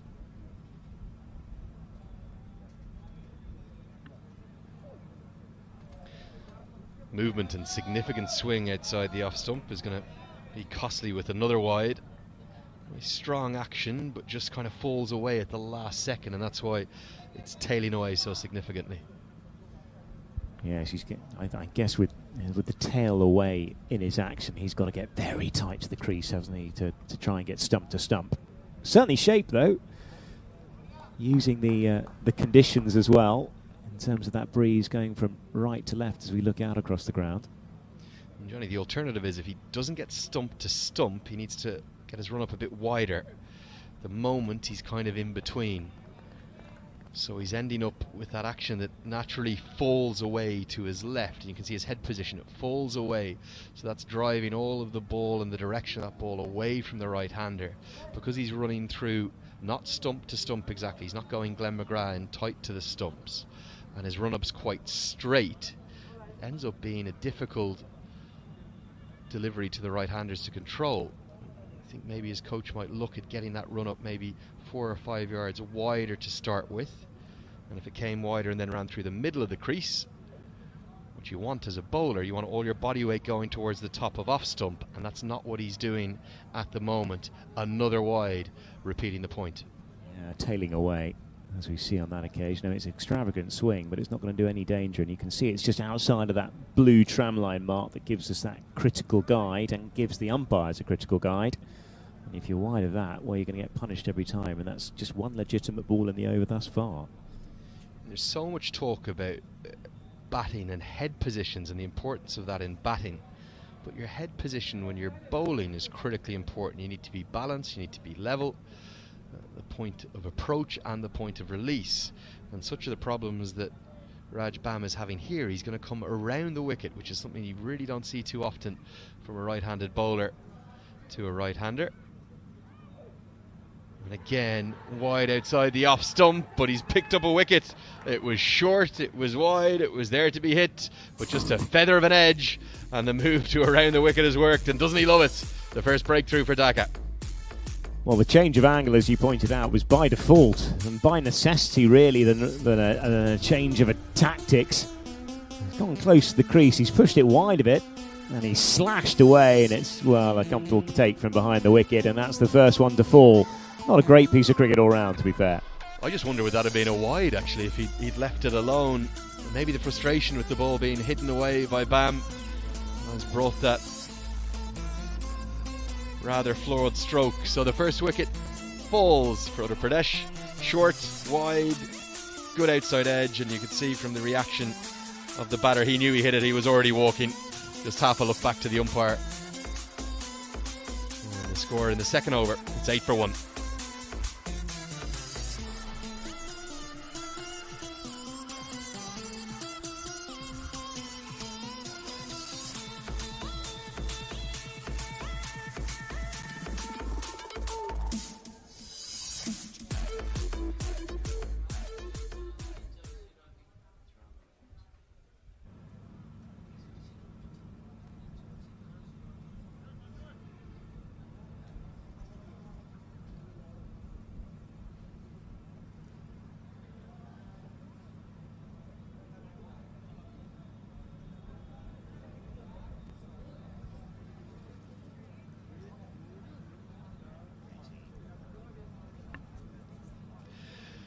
Rahul, Kumar, Yadav to the crease. We saw a great performance from a Sachin yesterday. Will we see a great performance from a Rahul today? Oh yes, we didn't see much of a performance from an Imran Khan thus far either, but yeah, it'd be interesting to see how he goes. Well, these young men as well, probably of the generation where they could well be named after those cricketers. Sachin Kumar Singh yesterday might be 24, 25 years of age, but could be two parents there who love their cricket. And of course, when we talk about Rahul, we talk about the great Rahul Dravid, the wall, who's made that shift from player to coach seamlessly, and I think he's a coach with a big future. One of the great students of the game, beautiful man, and he was a great cricketer. I think he's going to be an even better coach. Hugely educated as well, isn't he? But yeah, wonderful speaker on the game, fantastic player. Well, went to the age of 40 plus, didn't he, in Test match cricket? Oh dear. Takes a look back at the footmarks. I'm not sure why, because I didn't see anything in the delivery that seemed to indicate losing his grip, and the problems continue around the wicket. This is sprayed miles outside the off stump, and lucky not to concede 5 wides, in fact. Yeah, 4th wide of the over. We're into ball number 8. We've still got a couple to go in this over, only the second of the piece. Big long run up that does cause a few issues. Now, potentially the left-hander coming to the crease will actually be good for Raj Bam. What he's got to do here is plot a path from the top of his run-up through the middle of the crease towards the keeper's gloves, and then the natural movement that he gets will make it very difficult. Used to do that as a bowler. You ask your keeper to lay out his 2 hands just in the ready, bowl towards there. Instead he drifts into the legs and is clipped away for runs. Big issues for Raj Bam here. He's generating too much movement and he's being punished for it. Well, it's a nice looking shot. just arrived on the leg stump, going wider down the leg stump and just clipped away really. A couple of bounces over the mid-wicket rope for 4. Nice bit of batting. But again, just the line has been wrong from the very release point at all times.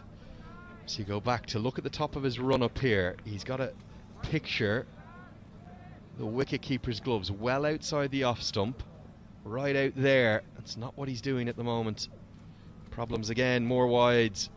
Going to be 2 of them down the leg side. And this over, despite the wicket in it, has been a little disastrous. Well, it has. That's wide number 5. Still got a delivery to go. And yeah, that's, it's miles down the leg side, wide out, right outside the blue markings as a guide.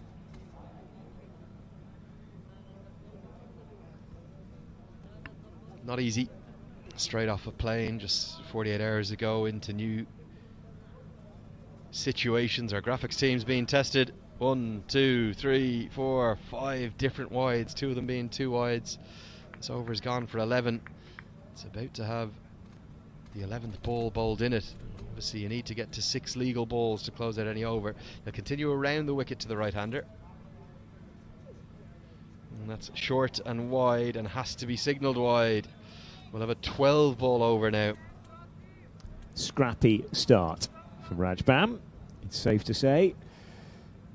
And somehow he's picked up a wicket in the piece as well. And yet he'll want this particular instalment to end. Well, that's one of those ones when you're back in the hutch, Nitin Ram, he's watching the rest of this over having been dismissed going, what did I do? How did I get out here? Finally gets one somewhere near to the line of length he was hoping for. Might just be the one over of Rajbam, we'll see, despite the wicket. It's gone for 12 with all those wides in it. 2 gone. It's 17 for 1. Yeah, it's been a fairly ugly start from Rajbam, it's safe to say. He did manage to pick up 1 wicket in the piece, but yeah, 17 for 1 after 2. It's a pretty decent start, really, considering it's such a low total. Also need to explain something to you if you think our calculators are wrong and have gone missing. It says 17 for 1 with 5 runs to the bat, but the reason why that is, there's been 12 extras, 8 of them wides, and then some of those wides have gone for additional runs. So a bit of a disastrous start. 17 for 1, just 5 runs coming off the bat, and when you're defending 77, you just can't afford that. No, you can't. You just can't really give the opposition anything, really, let alone that level of sundries so early in the game. Just a couple of overs gone. Will be seen to continue. It surprises me. I thought we'd go immediately to spin. This one's beautifully cover driven, but straight to the fielder. So we'll see Mohammad Abidor Jaman Kaif continue. So often you see in Bangladesh and Sri Lanka players with 3, 4, 5, 6 names. We're going to have a little challenge for you in the next over, Johnny, which I think you might enjoy. You don't know what it is yet, though. Concerned already.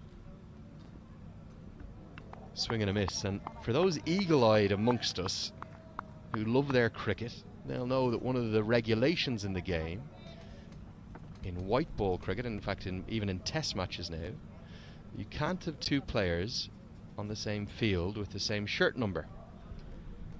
So on our team sheets, Mohammad Abidor Jaman Kaif is listed with the number 11, but his teammate Imran Khan also has number 11.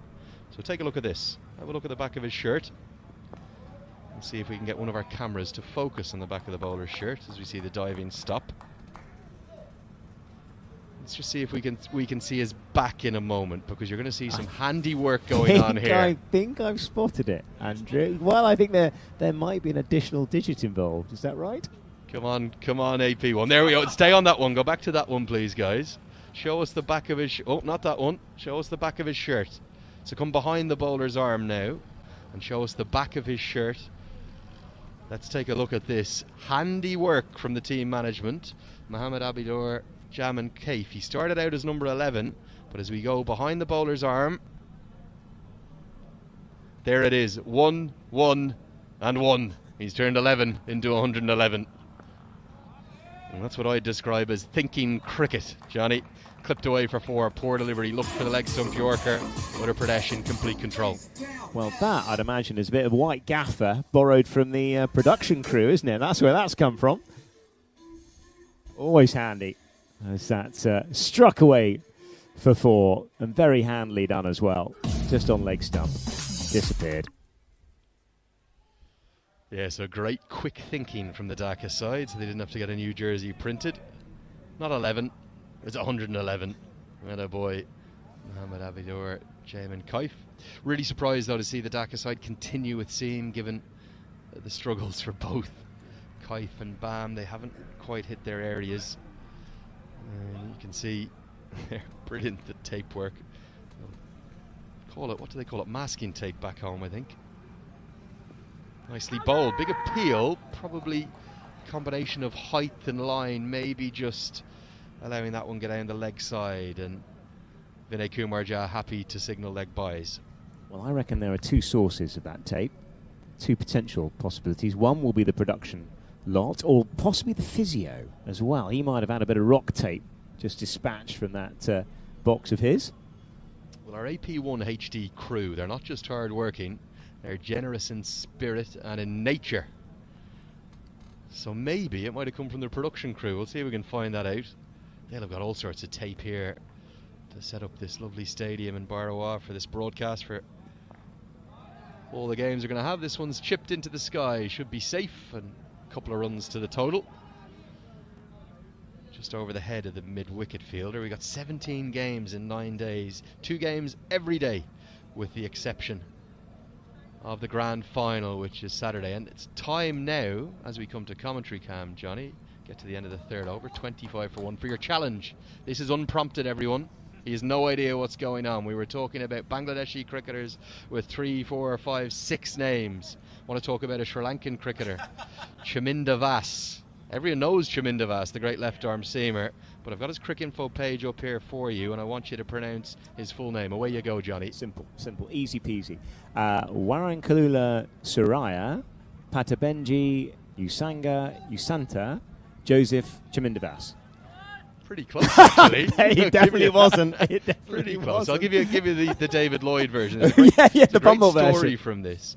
It's Warankalula Suraya, Patabendige, Usanta, Joseph, Chaminda Vass. Sometimes people just call him Vass. Yeah, never straightforward. Never straightforward. The great Tony Gregg, of course, always loved a good Sri Lankan name as well. There's a really good story about that, which if you actually stick it into YouTube and you go in and take a look at David Lloyd, the great bumble of Sky Sports, who tells a fantastic tale about when he was English coach and the advanced preparation he was doing for the Sri Lankan bowlers, and in particular the left arm seam of Chaminda Vass. We're going to see spin for the first time today from the pavilion end of the ground. It'll be left arm spin. How many left arm spinners have we seen in this tournament already? It's going to be Mohammad Umar, a pretty good day with the bat, who'll bowl his left arm spinners. I'm not sure if he's going to come through and around the wicket or just around. Let's take a look. He is going to come through and around, and he starts right on the money. An immediate turn. Has this coming over, or too late, defending just 77? I think it has, to be honest, because as a batsman here, you're looking for the ball to come on, and if you've got the seam to play with, you can kind of pick up the lines and work with what you've got. But the left armers have been superb. Oh, what's going on in the background there? Well, that's a bit of handiwork, isn't it? They Yeah, know they know the AP1 HD cameras are in town. Got to get the white walls painted. A lick of paint. Yeah, too right. Super Saturday, of course. We've got a big game this afternoon. Mix up, but they will get through. The batter's just slipped in his rubbers. Very sheeny surface, that second wicket. Yeah, it is. Absolutely. And not easy to get any grip. Yeah, there's an interesting story about painting. I think there was a slightly audacious groundsman who was doing all the painting in the build-up to this game of the lovely pavilion away to our right-hand side, and unfortunately went over the scoreboard with his paint. Did he? So he did too good a job. Sure, that'll get patched up today. All you need is total, wickets, overs and target. Just 4 things. You can paint that up, slip in place. all fielders on the offside up in the circle, so the protection's out in the deep on the leg side, and just as I say that, he changes his mind, the bowler, so he's going to stick a deep cover out, and he'll bring up deep mid-wicket. Long on stays out, so the sweep is on if he wants to take it on, whether that be along the ground or in the air. A little bit of a risk here, the only one out in the leg side out at long on with the ball turning sharply in. Goes with the arm ball, dragged down outside the off stump, can't put it away, the batter. Yeah, that was an opportunity really. Sat up as well outside that off stump. Another arm ball. Interesting to see, he's not looking for the left-hander to turn it into him. He's looking to just shape it away, maybe scared of that strange leg side field that he's set. And now for the right-hander, the protection will be split again, so it'll be deep square leg out alongside long on out, long off out even. I suspect we'll see him predominantly bowl regulation left arm off breaks now that'll turn away from the right-hander. Big appeal. I think this has come off the pad. Another good decision. We've seen some very good umpiring, and also I think the umpires are keen to just calm the mood a bit. You're allowed to appeal, you can't get overexcited. This has flicked the pad for me. Yeah, it has. Softish sound as well at the time, and well, it was a fairly exuberant appeal and just a little bit of settling down by our umpiring out there. But that's good umpiring, because you need to educate the players. You're more than entitled to appeal as long as you want. You can't celebrate. It's the umpire's decision. Sharp turn, look at that. And a puff of dust out of the pitch as well. Interesting first over from Umar. Still just one wicket down in this small chase. It's 27 for 1. Yes, dragged it back a touch, haven't they, in terms of the scoring rate. The majority of those runs, of course, coming in that second over where we score wide after wide after wide. But still jogging along quite nicely, aren't they? Just 4 gone. Have to find out the depth of the Bangladeshi spinners, and they need to do it now. Because I think with 24 runs coming from the 3 overs of Seam, 2 from Kaif and 1 from Bam, for the Talent Hunt Cricket Academy from Dhaka, for them to have any chance of defending this total, they're going to absolutely have to take wickets. And the best way for them to take wickets with this pitch turning and turning square on day 2 of the tournament is to get the spinners into the game. And it will be spin from the market end. It's a market Saturday as well. Our walk down from the hotel, we saw all the stalls getting set up. You can see why it was called the market end.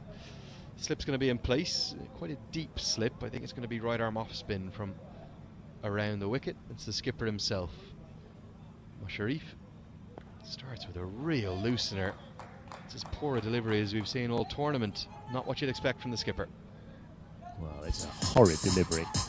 Horrible drag down. Wide of the off stump as well.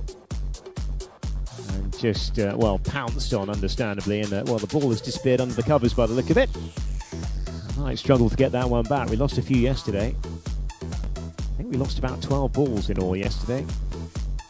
Really deflating experience as well as a bowler, as a spin bowler. I know it well myself. You wouldn't believe the size of some of the 6s that I've been hit for, Johnny. This one was 4, but it almost ended up off the wicket. It was that poor. It hammers your confidence as the ball is hammered away, particularly early in your spell. This from the very first delivery, and you're sitting waiting at the top of your mark. You just want the ball to come back.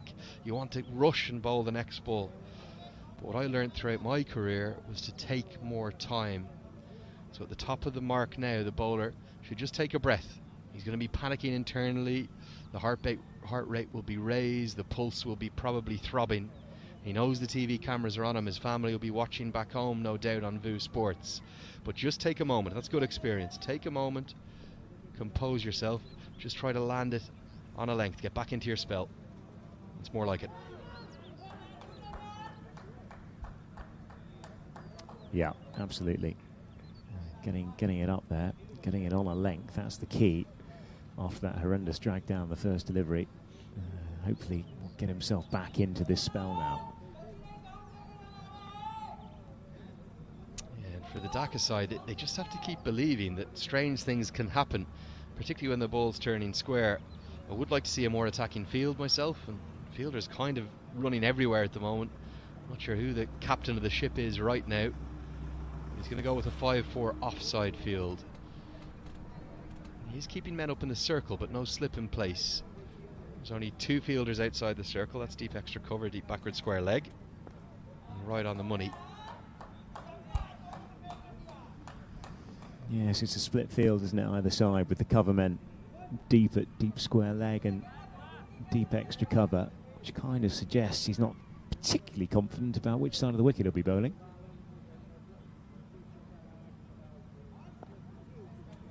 Better on the money, and mid-off and mid-on staying up in the circle. That's good. Encourage the opposition to come down the track. Hit me over the top if you want to win the game. Absolutely. Get them to use their feet. Beats him through to the keeper, and that's why I would have a slip in place. Not because he's turning the ball away from the bat, but because of the natural variation you're getting with this wicket. That one just skidding on a bit more beats the outside edge.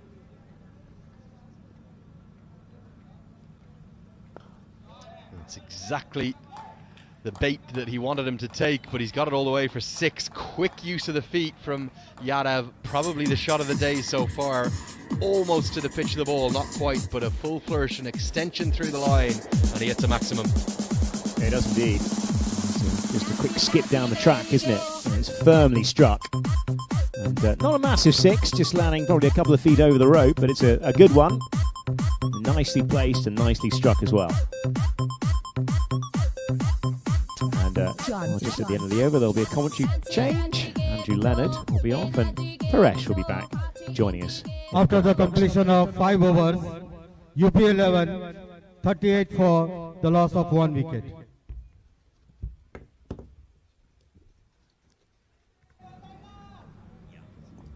Thank you, Johnny.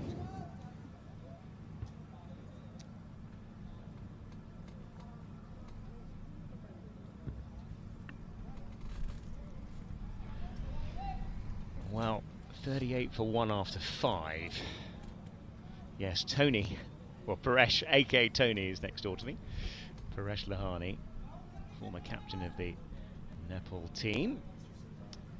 Absolutely, Tony Soprano indeed. And, well, 7.6 is the run rate. 5 overs gone, 38 for 1. Promising start, it's safe to say, Paresh. Yes, it's a really promising start. Just a nice dot to kick off with. They need just 40 runs now.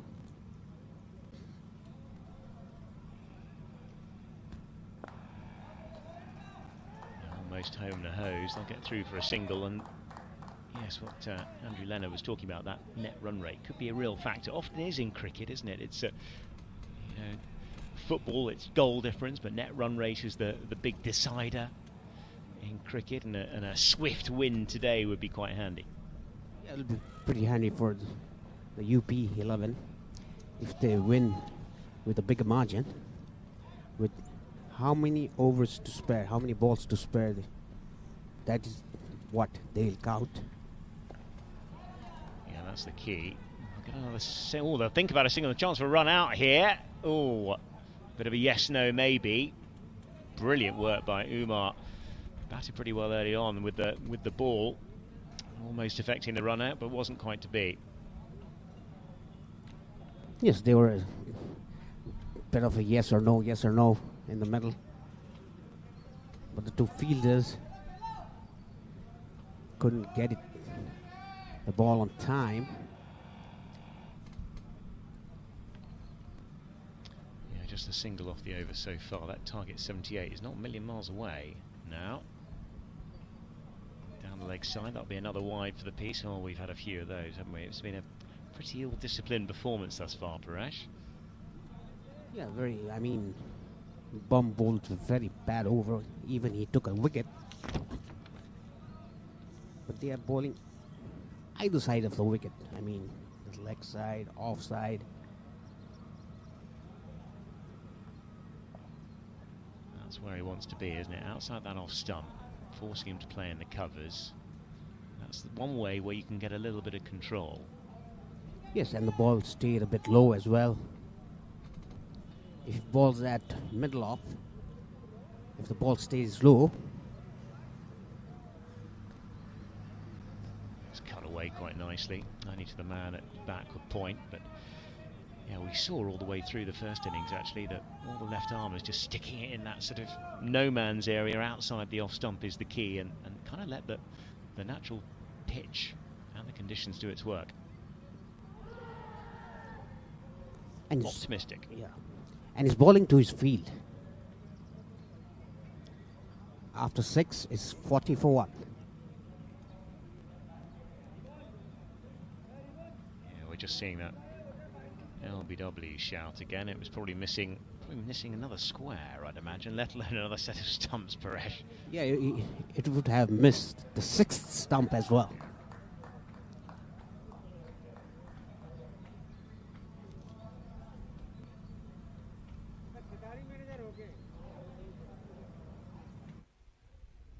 Seeing a couple of highlights of this innings. A couple of plays and misses. That was a lovely cover drive. Actually, it was a poor bit of fielding on that occasion.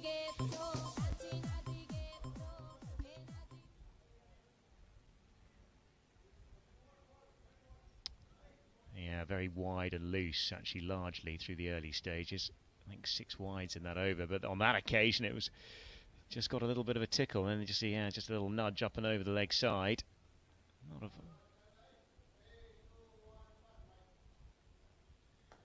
Sharif will continue.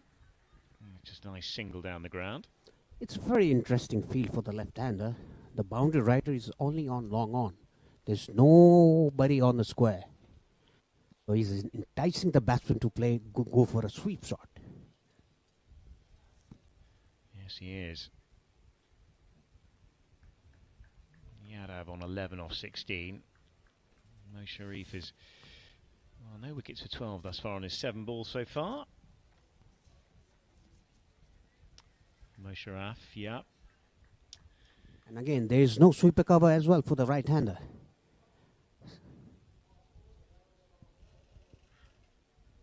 Another wide. They've been the leading scorers by a country mile. Just having a look at the sundries here. What have we? How many wides have we had so far? Yeah, 9 extras. Yeah, 3rd leading scorer.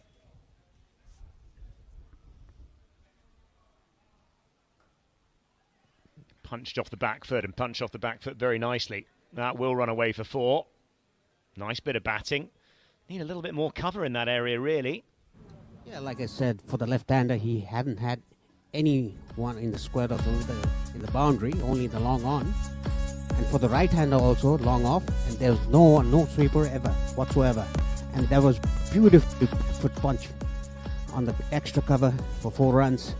It's good batting. Yeah, just approaching 50, and it's come up in good time. 6.2 overs thus far. 46 for 1 is the score. There's another big shot in the deep, and he'll go as he picks out mid-wicket. And while that is having hit a boundary before, to hole out the ball after, that's a pretty ordinary piece of batting in the end, especially considering they had cover on that mid-wicket boundary. The only fielder on the square of the wicket on the leg side, he hits straight to the fielder.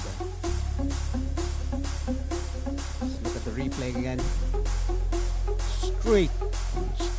He doesn't have to move even. Another moment of mild drama in this, what should be a straightforward chase.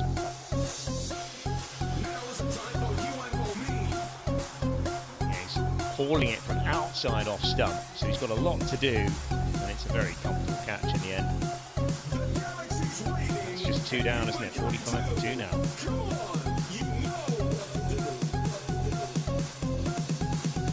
Bipin Chandra. He's a right-arm bat, and useful fast bowler, of course, as well as is in at number 4.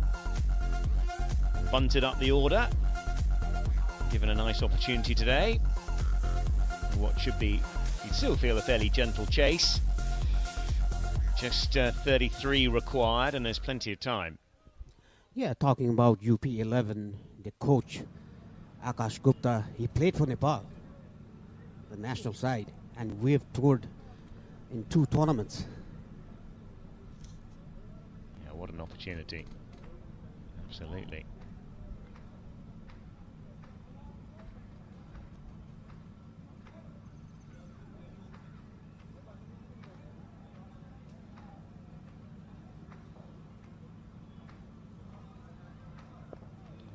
Punched just up the ground, up to mid-on. And a single will be taken. Yeah, they don't have to do much. I mean, if they just want to win, you can play just down the ground, take singles. If they want to get their 100 high, they have to get it faster and quicker. I mean, the target.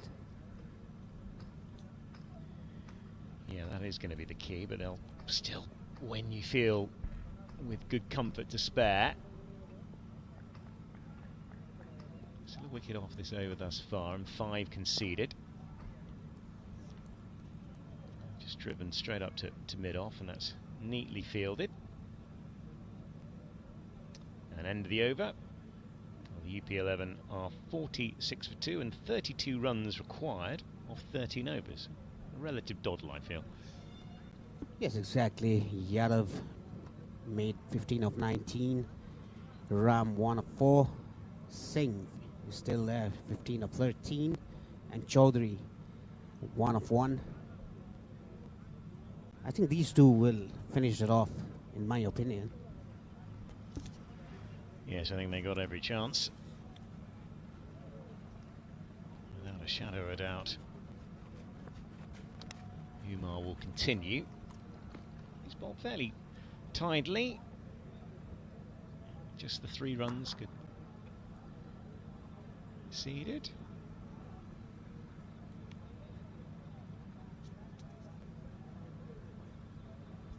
With spectacles. Just manoeuvring his field. There's another man just behind square on the leg side.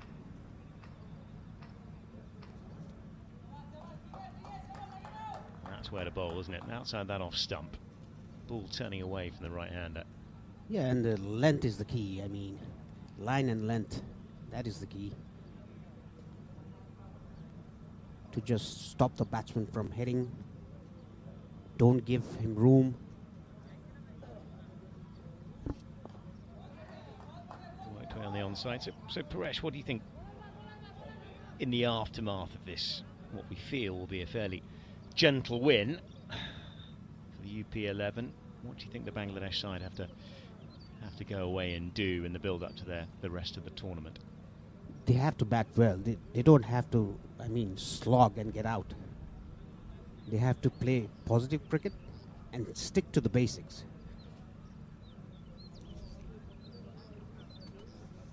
Better approach, better execution. I guess actually you've got to tighten up their bowling a little, haven't they? The disciplines there need a little bit of work as well. And the other thing is they should have a plan. The batters, I mean, they should know what their role is in the team. So they have to perform that role. Still 31 required off 75 balls. The story of the tape was all the damage was done earlier in the piece when wickets fell plenty.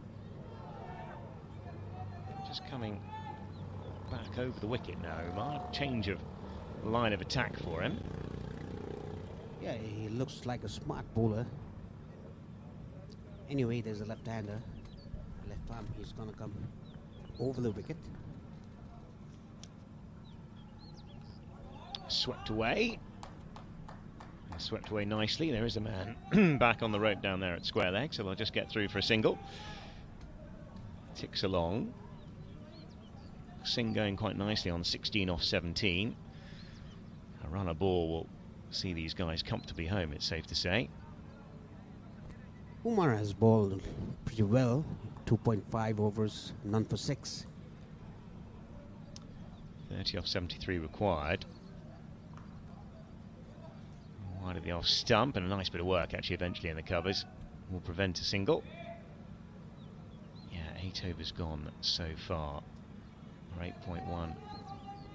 Well, that's the end of the 8th over, and still got 12 to go in this third match of this Fantasy Akhada Pro Club Championship. We have 17 in all, and just having a quick look at the Talent Hunt CA Dhaka's bowling figures. Abdar Kaif's number 12, Mohammed Mosharraf 1 for 17 off 2.1. Raj Bam, well, an over he'll probably want to forget, even though he got the wicket, 1 for 12 as well. But the left armers are exerting a little bit more pressure, or the slower men certainly. Yeah, in the 3 matches that we have played here in Pyra, we've seen almost 12 left-handers, left-arm spinners. You'll have to count. Yeah, indeed, and down the track. And that's a nice-looking shot. Has he found the gap? He has. A lovely-looking shot. That really was good use of feet. Couple of bounces, 4 runs. Yeah, and he played in the gap as well. In the gap of long off and sweeper cover. Beautiful wicket came down the track and hit it over extra cover. That was a beautiful looking shot. Yeah, statement of intent, it's safe to say. Just a push into the offside on this occasion. That run rate very comfortable, 6.24.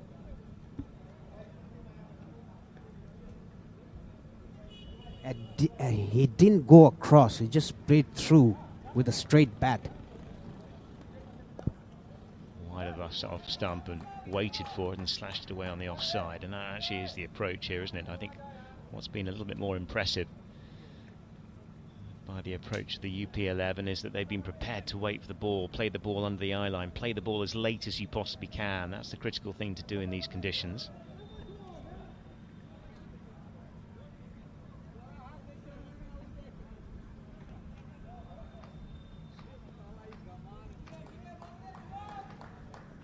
I don't know why he left that ball. Probably he didn't judge the ball, the pitch of the ball. You hardly see that in T20s. Well, I guess at this stage of the game, yeah, the old leave alone is often sworn against, isn't it? I've seen somebody play out a maiden in a 6-a-side before, you know, but in T20 you don't see it often, it's safe to say.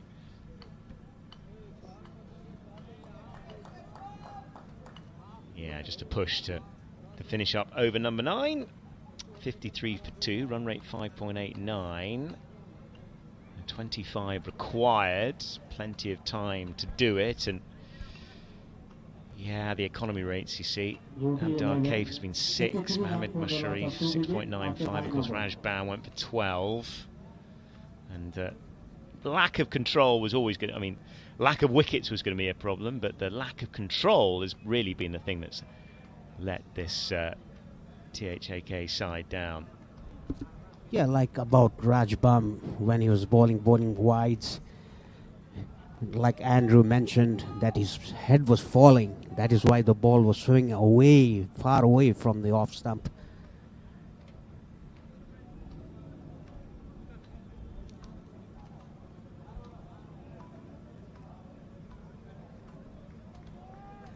Now Umar will continue.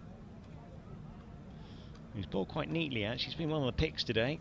Exerted most of the control. Oh, a little Dilshan scoop, and that didn't go to plan, that's safe to say. You need a bit of pace on the wicket really if you're going to start to get those kind of little deft flick shots out. Not quite enough in this one, I don't think. That was totally unnecessary, I must say.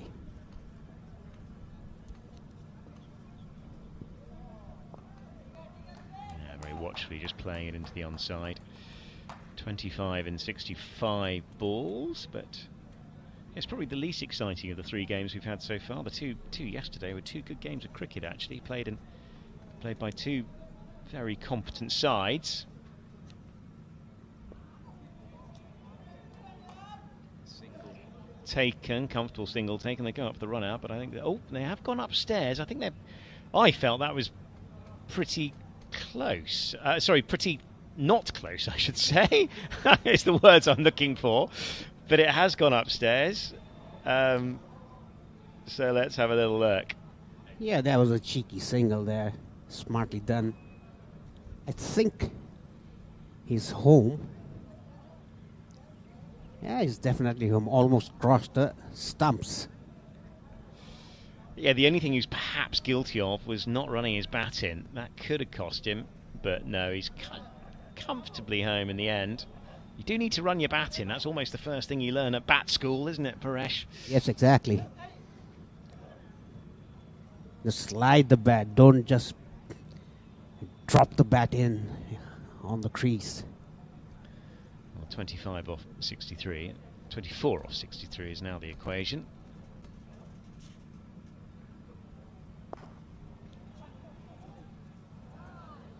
Oh, that's a poor bit of work. It's gone straight through him.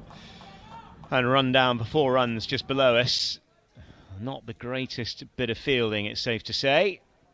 And not exactly what you need when there's a very meagre total to defend. Yet another misfield. In 3 matches, we have seen so many misfields, Johnny. Yeah, we have, and that's been the mark of actually there's been fielding mistakes all the way through the course of the couple of days, really. That really was a horrible bit of work. Just diving over the ball.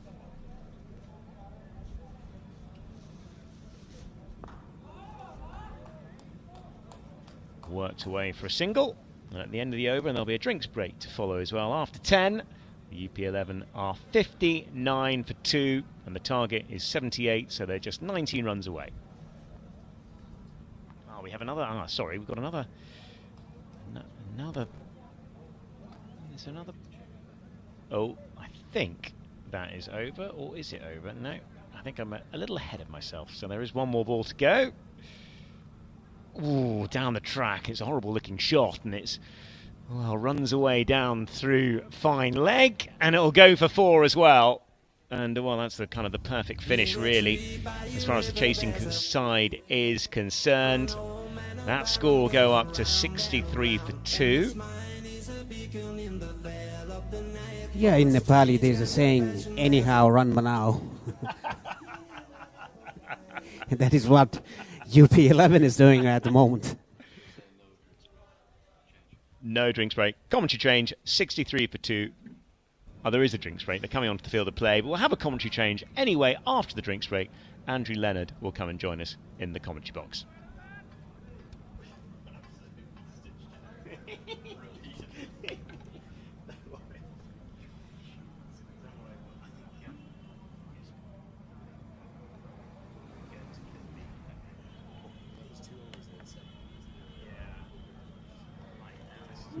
UP for this total score of UP 11. Thank you, Johnny. Just a bit of a look at some of the highlights of what has been a comfortable chase for this Uttar Pradesh side. Some poor bowling and some ill discipline, being backed up by bad fielding. And aside from Dhaka, they're going to want to forget all about today. It just hasn't gone their way. Yeah, Andrew. The Dhaka bowlers, only Kumar has done well. Apart from that, Raj Bum given 12 runs in the first over, and that was a very good hit. Inside out, over extra cover for 4 runs. 15 more runs to win. 15 required from 60 balls in 10 overs. The current rate is 6.20. 62 for 2, the UP11. Andrew, the UP11 is coached by one of the Nepali players who traveled with me internationally for 2 tournaments. His name is Akash Gupta. Yeah, lovely to see Akash back on home soil, bringing his side up north of the border. We're only about 7 miles north of the border in southern Nepal here, and it's a ground that's in development, but what a great facility this is going to be for the Cricket Association of Rupendahe.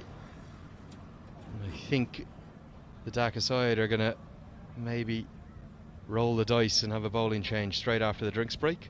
Just out the back of the stadium there, the grandstand that's being completed. Having a walk up the main road, met a few locals. Had a look at what the local shops had to offer. Looks like some pretty good food selections, some food options out the back there. I think I know where I'm going in between the games. Yeah, exactly. And when we played here, the stadium was not there, but you can see the staircase there. That was inside the boundary. Okay, we'll see if we can get a camera on that, guys. Just show us looking for a camera shot of the white steps across to the right of our view here with the Nepal flag flying on top of it. We'll just see if our camera can show us that, because there is a few fans starting to filter in ahead of what's going to be a big afternoon. That clash between the Nepal Army side and the Armed Police Force side. That's the one the home fans are talking to me about. That's the grandstand, but just wondering if we can get a look at the white steps over to our right. There's the fans coming in. So we'll see if we can get that camera to maybe pan over a little bit. We'll have a change of bowling in the meantime. It's just 15 runs to win. And we see the medium pace come into the attack. That's Imran Khan. We're just looking for a shot of the white steps across to our right with the Nepali flag on top of them.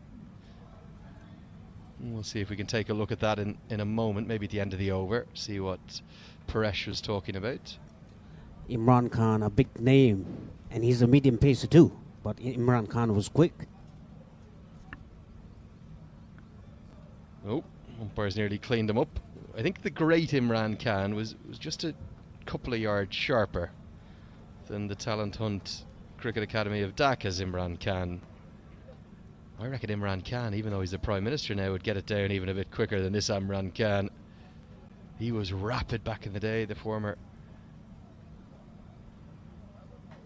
Pakistan all-rounder, the captain who lifted the trophy in '92, spent a lot of time in county cricket as well. Yeah, and the innings that he played in the finals, 75 I think he got. And talking about the fast bowlers from Pakistan, Imran Khan, Shoaib Akhtar, Waqar Younis, Aqib Javed.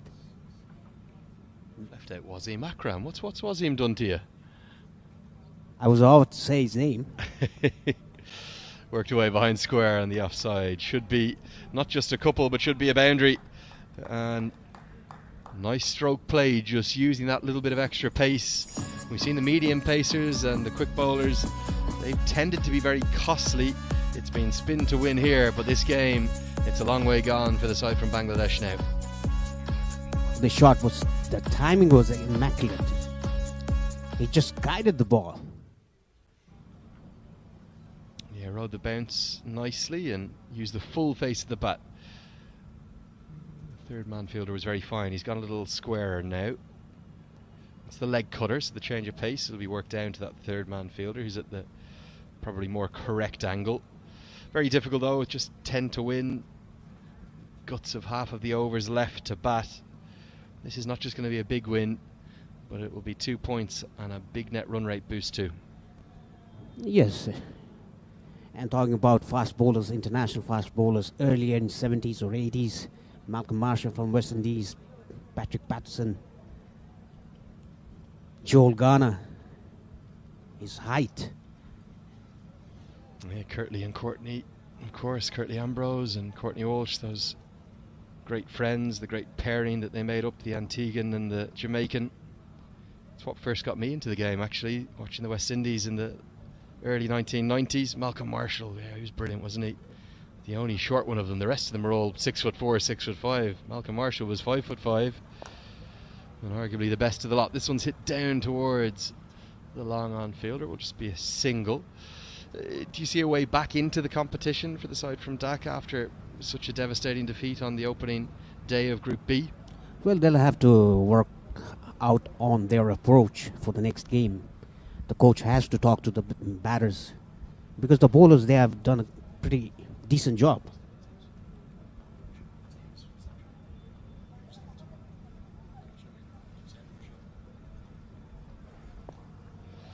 more runs into the leg side, and anything with pace on the ball here has tended to go the distance. It's no different in this over. 10 runs coming off it. They move right to the brink. The Indians, they're going to move top of the Group B table. Total score of UP 11, 73 for loss of 2 wickets. Yeah, just clipped him away from his legs. There was a short fine leg away from his, and 4 runs on the fine leg region. Only 5 runs needed now to win. 9 overs to go. I think their run rate will boost.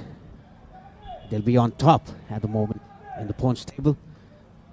And then it'll be over to this afternoon's clash, the big clash between the two home sides. We've got a nice look at the setup here with all of the AP1 HD team. They're in behind, and then the grandstand. If it just pans down a little bit, you'll see all the fans getting ready for this afternoon's game. Give us a wave, guys. You're on TV.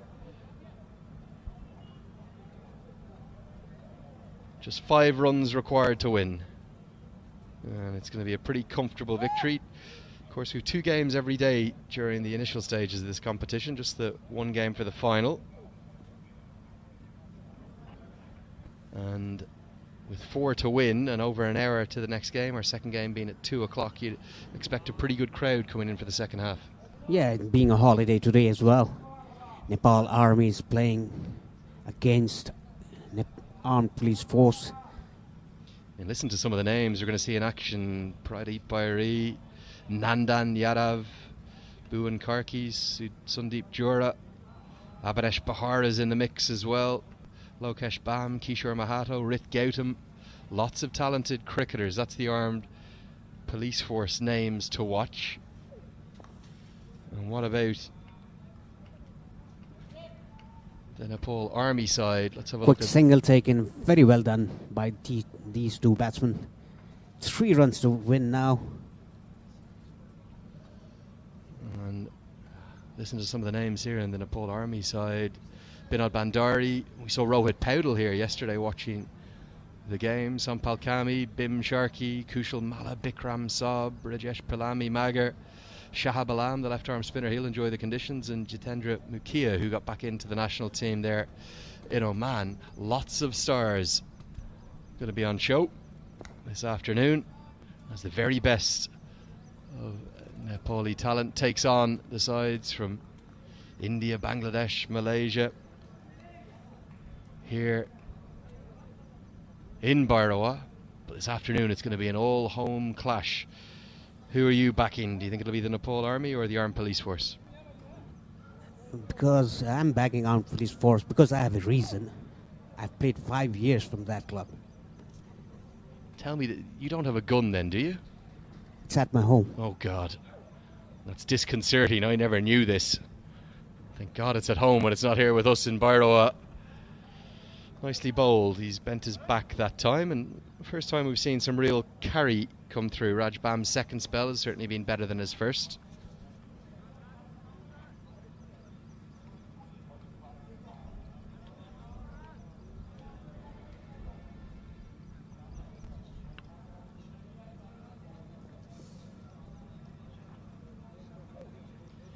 Oh, nearly bowled him. That would have been Raj's second wicket. Instead, it's going to be a bye. And I think that is going to be that. There's going to be some handshakes to indicate the end of the match. A rather tame end to what was a very tame performance from the side from Dhaka. The Uttar Pradesh 11 have won this game, and they've won it very comfortably. Yes, exactly. Got to see the Bangladesh batting. Poor batting performance by the Bangladeshi team. They should go back and just forget about this match. It's history now. So they have to improve their batting. They have to improve their approach. Took less than 12 overs for the Uttar Pradesh 11 to chase this total down. They've done it comfy. Just 2 wickets they lost. Good time in the middle for their top 4. And then you'd have to think that they're going to fancy their chances of going through to the semi-finals. Where to for here for the Talent Hunt Cricket Academy side from Dhaka? Hard to know. I think they're going to need not just a big turnaround in form, but they'll have that gigantic net run rate deficit to work against as well. So whether that Dhaka side can bounce back, they're going to need definitely one, if not two more wins to have any hope of getting to a semi-final. And even if they do that, the vagaries of net run rate may come into play. So a disappointing effort for the Dhaka side. They're going to want to basically erase that one from the memory. Yes, exactly. I mean, it was a rather disappointing performance by Dhaka. Bowled out for 77. 11 balls to go for the Dhaka team, and easily chased by the UP 11, losing only 2 wickets. So let's take a look at the highlights of the chase. Lots of runs around the ground, and they generally were aided by some pretty poor fielding.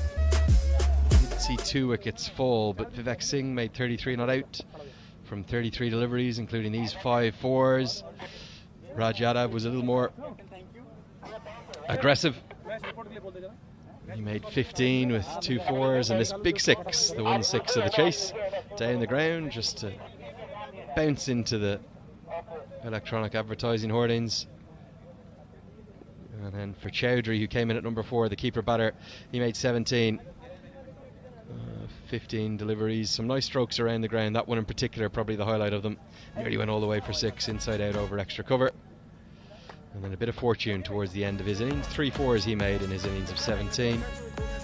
But for the Uttar Pradesh 11, the dream start. And you'd have to think that bigger challenges lay ahead. Vivek Singh, great for him to get time in the middle. 33 not out from 33 deliveries, came a pretty good time. Took the win comfortably by 8 wickets. Just 2 wickets fell. You can see one of our crew there in front of the beauty camera. That was the first one to go. First one that fell was Nitin Ram, caught behind by Maraneo. And then for Raj Yadav, it was the second dismissal.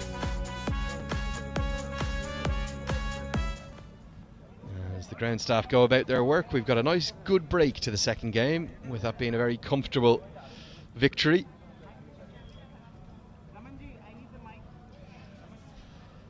And before we get ready for the post-match presentation, let me just talk you through the competition a little more. Andrew Leonard here with you. Great to be in Bhairawa. Hot and humid, but the action on the pitch, certainly on day one, was outstanding. We've got 8 teams here, 9 days. Every single one of those days, barring the grand final, is going to have 2 games at 10 a.m. and 2 p.m. local time. And those 2 groups of 4 will be divided into 4 semi-finalists, with the top 2 in each group advancing to the semi-finals. And when they get to that stage, it'll be first in Group A plays second in Group B, before the reverse. First in Group B plays second in Group A. And from there, we'll move on to Saturday week. This day week, we'll have the grand final of the inaugural Fantasy Akhada Pro Club Championships in Bhairawa 2022. We're in the land of Gautam Buddha. It's a beautiful spot. Delighted to be here, and we've seen some good performances so far. Just running through the 3 games that we've had. The home side had a big win, a historic win over the Malaysia 11, beating a side that was in essence full of internationals. That's the Cricket Association of Rupandehi 11. They won by 6 wickets with 4 balls remaining. That was the morning game in Group A.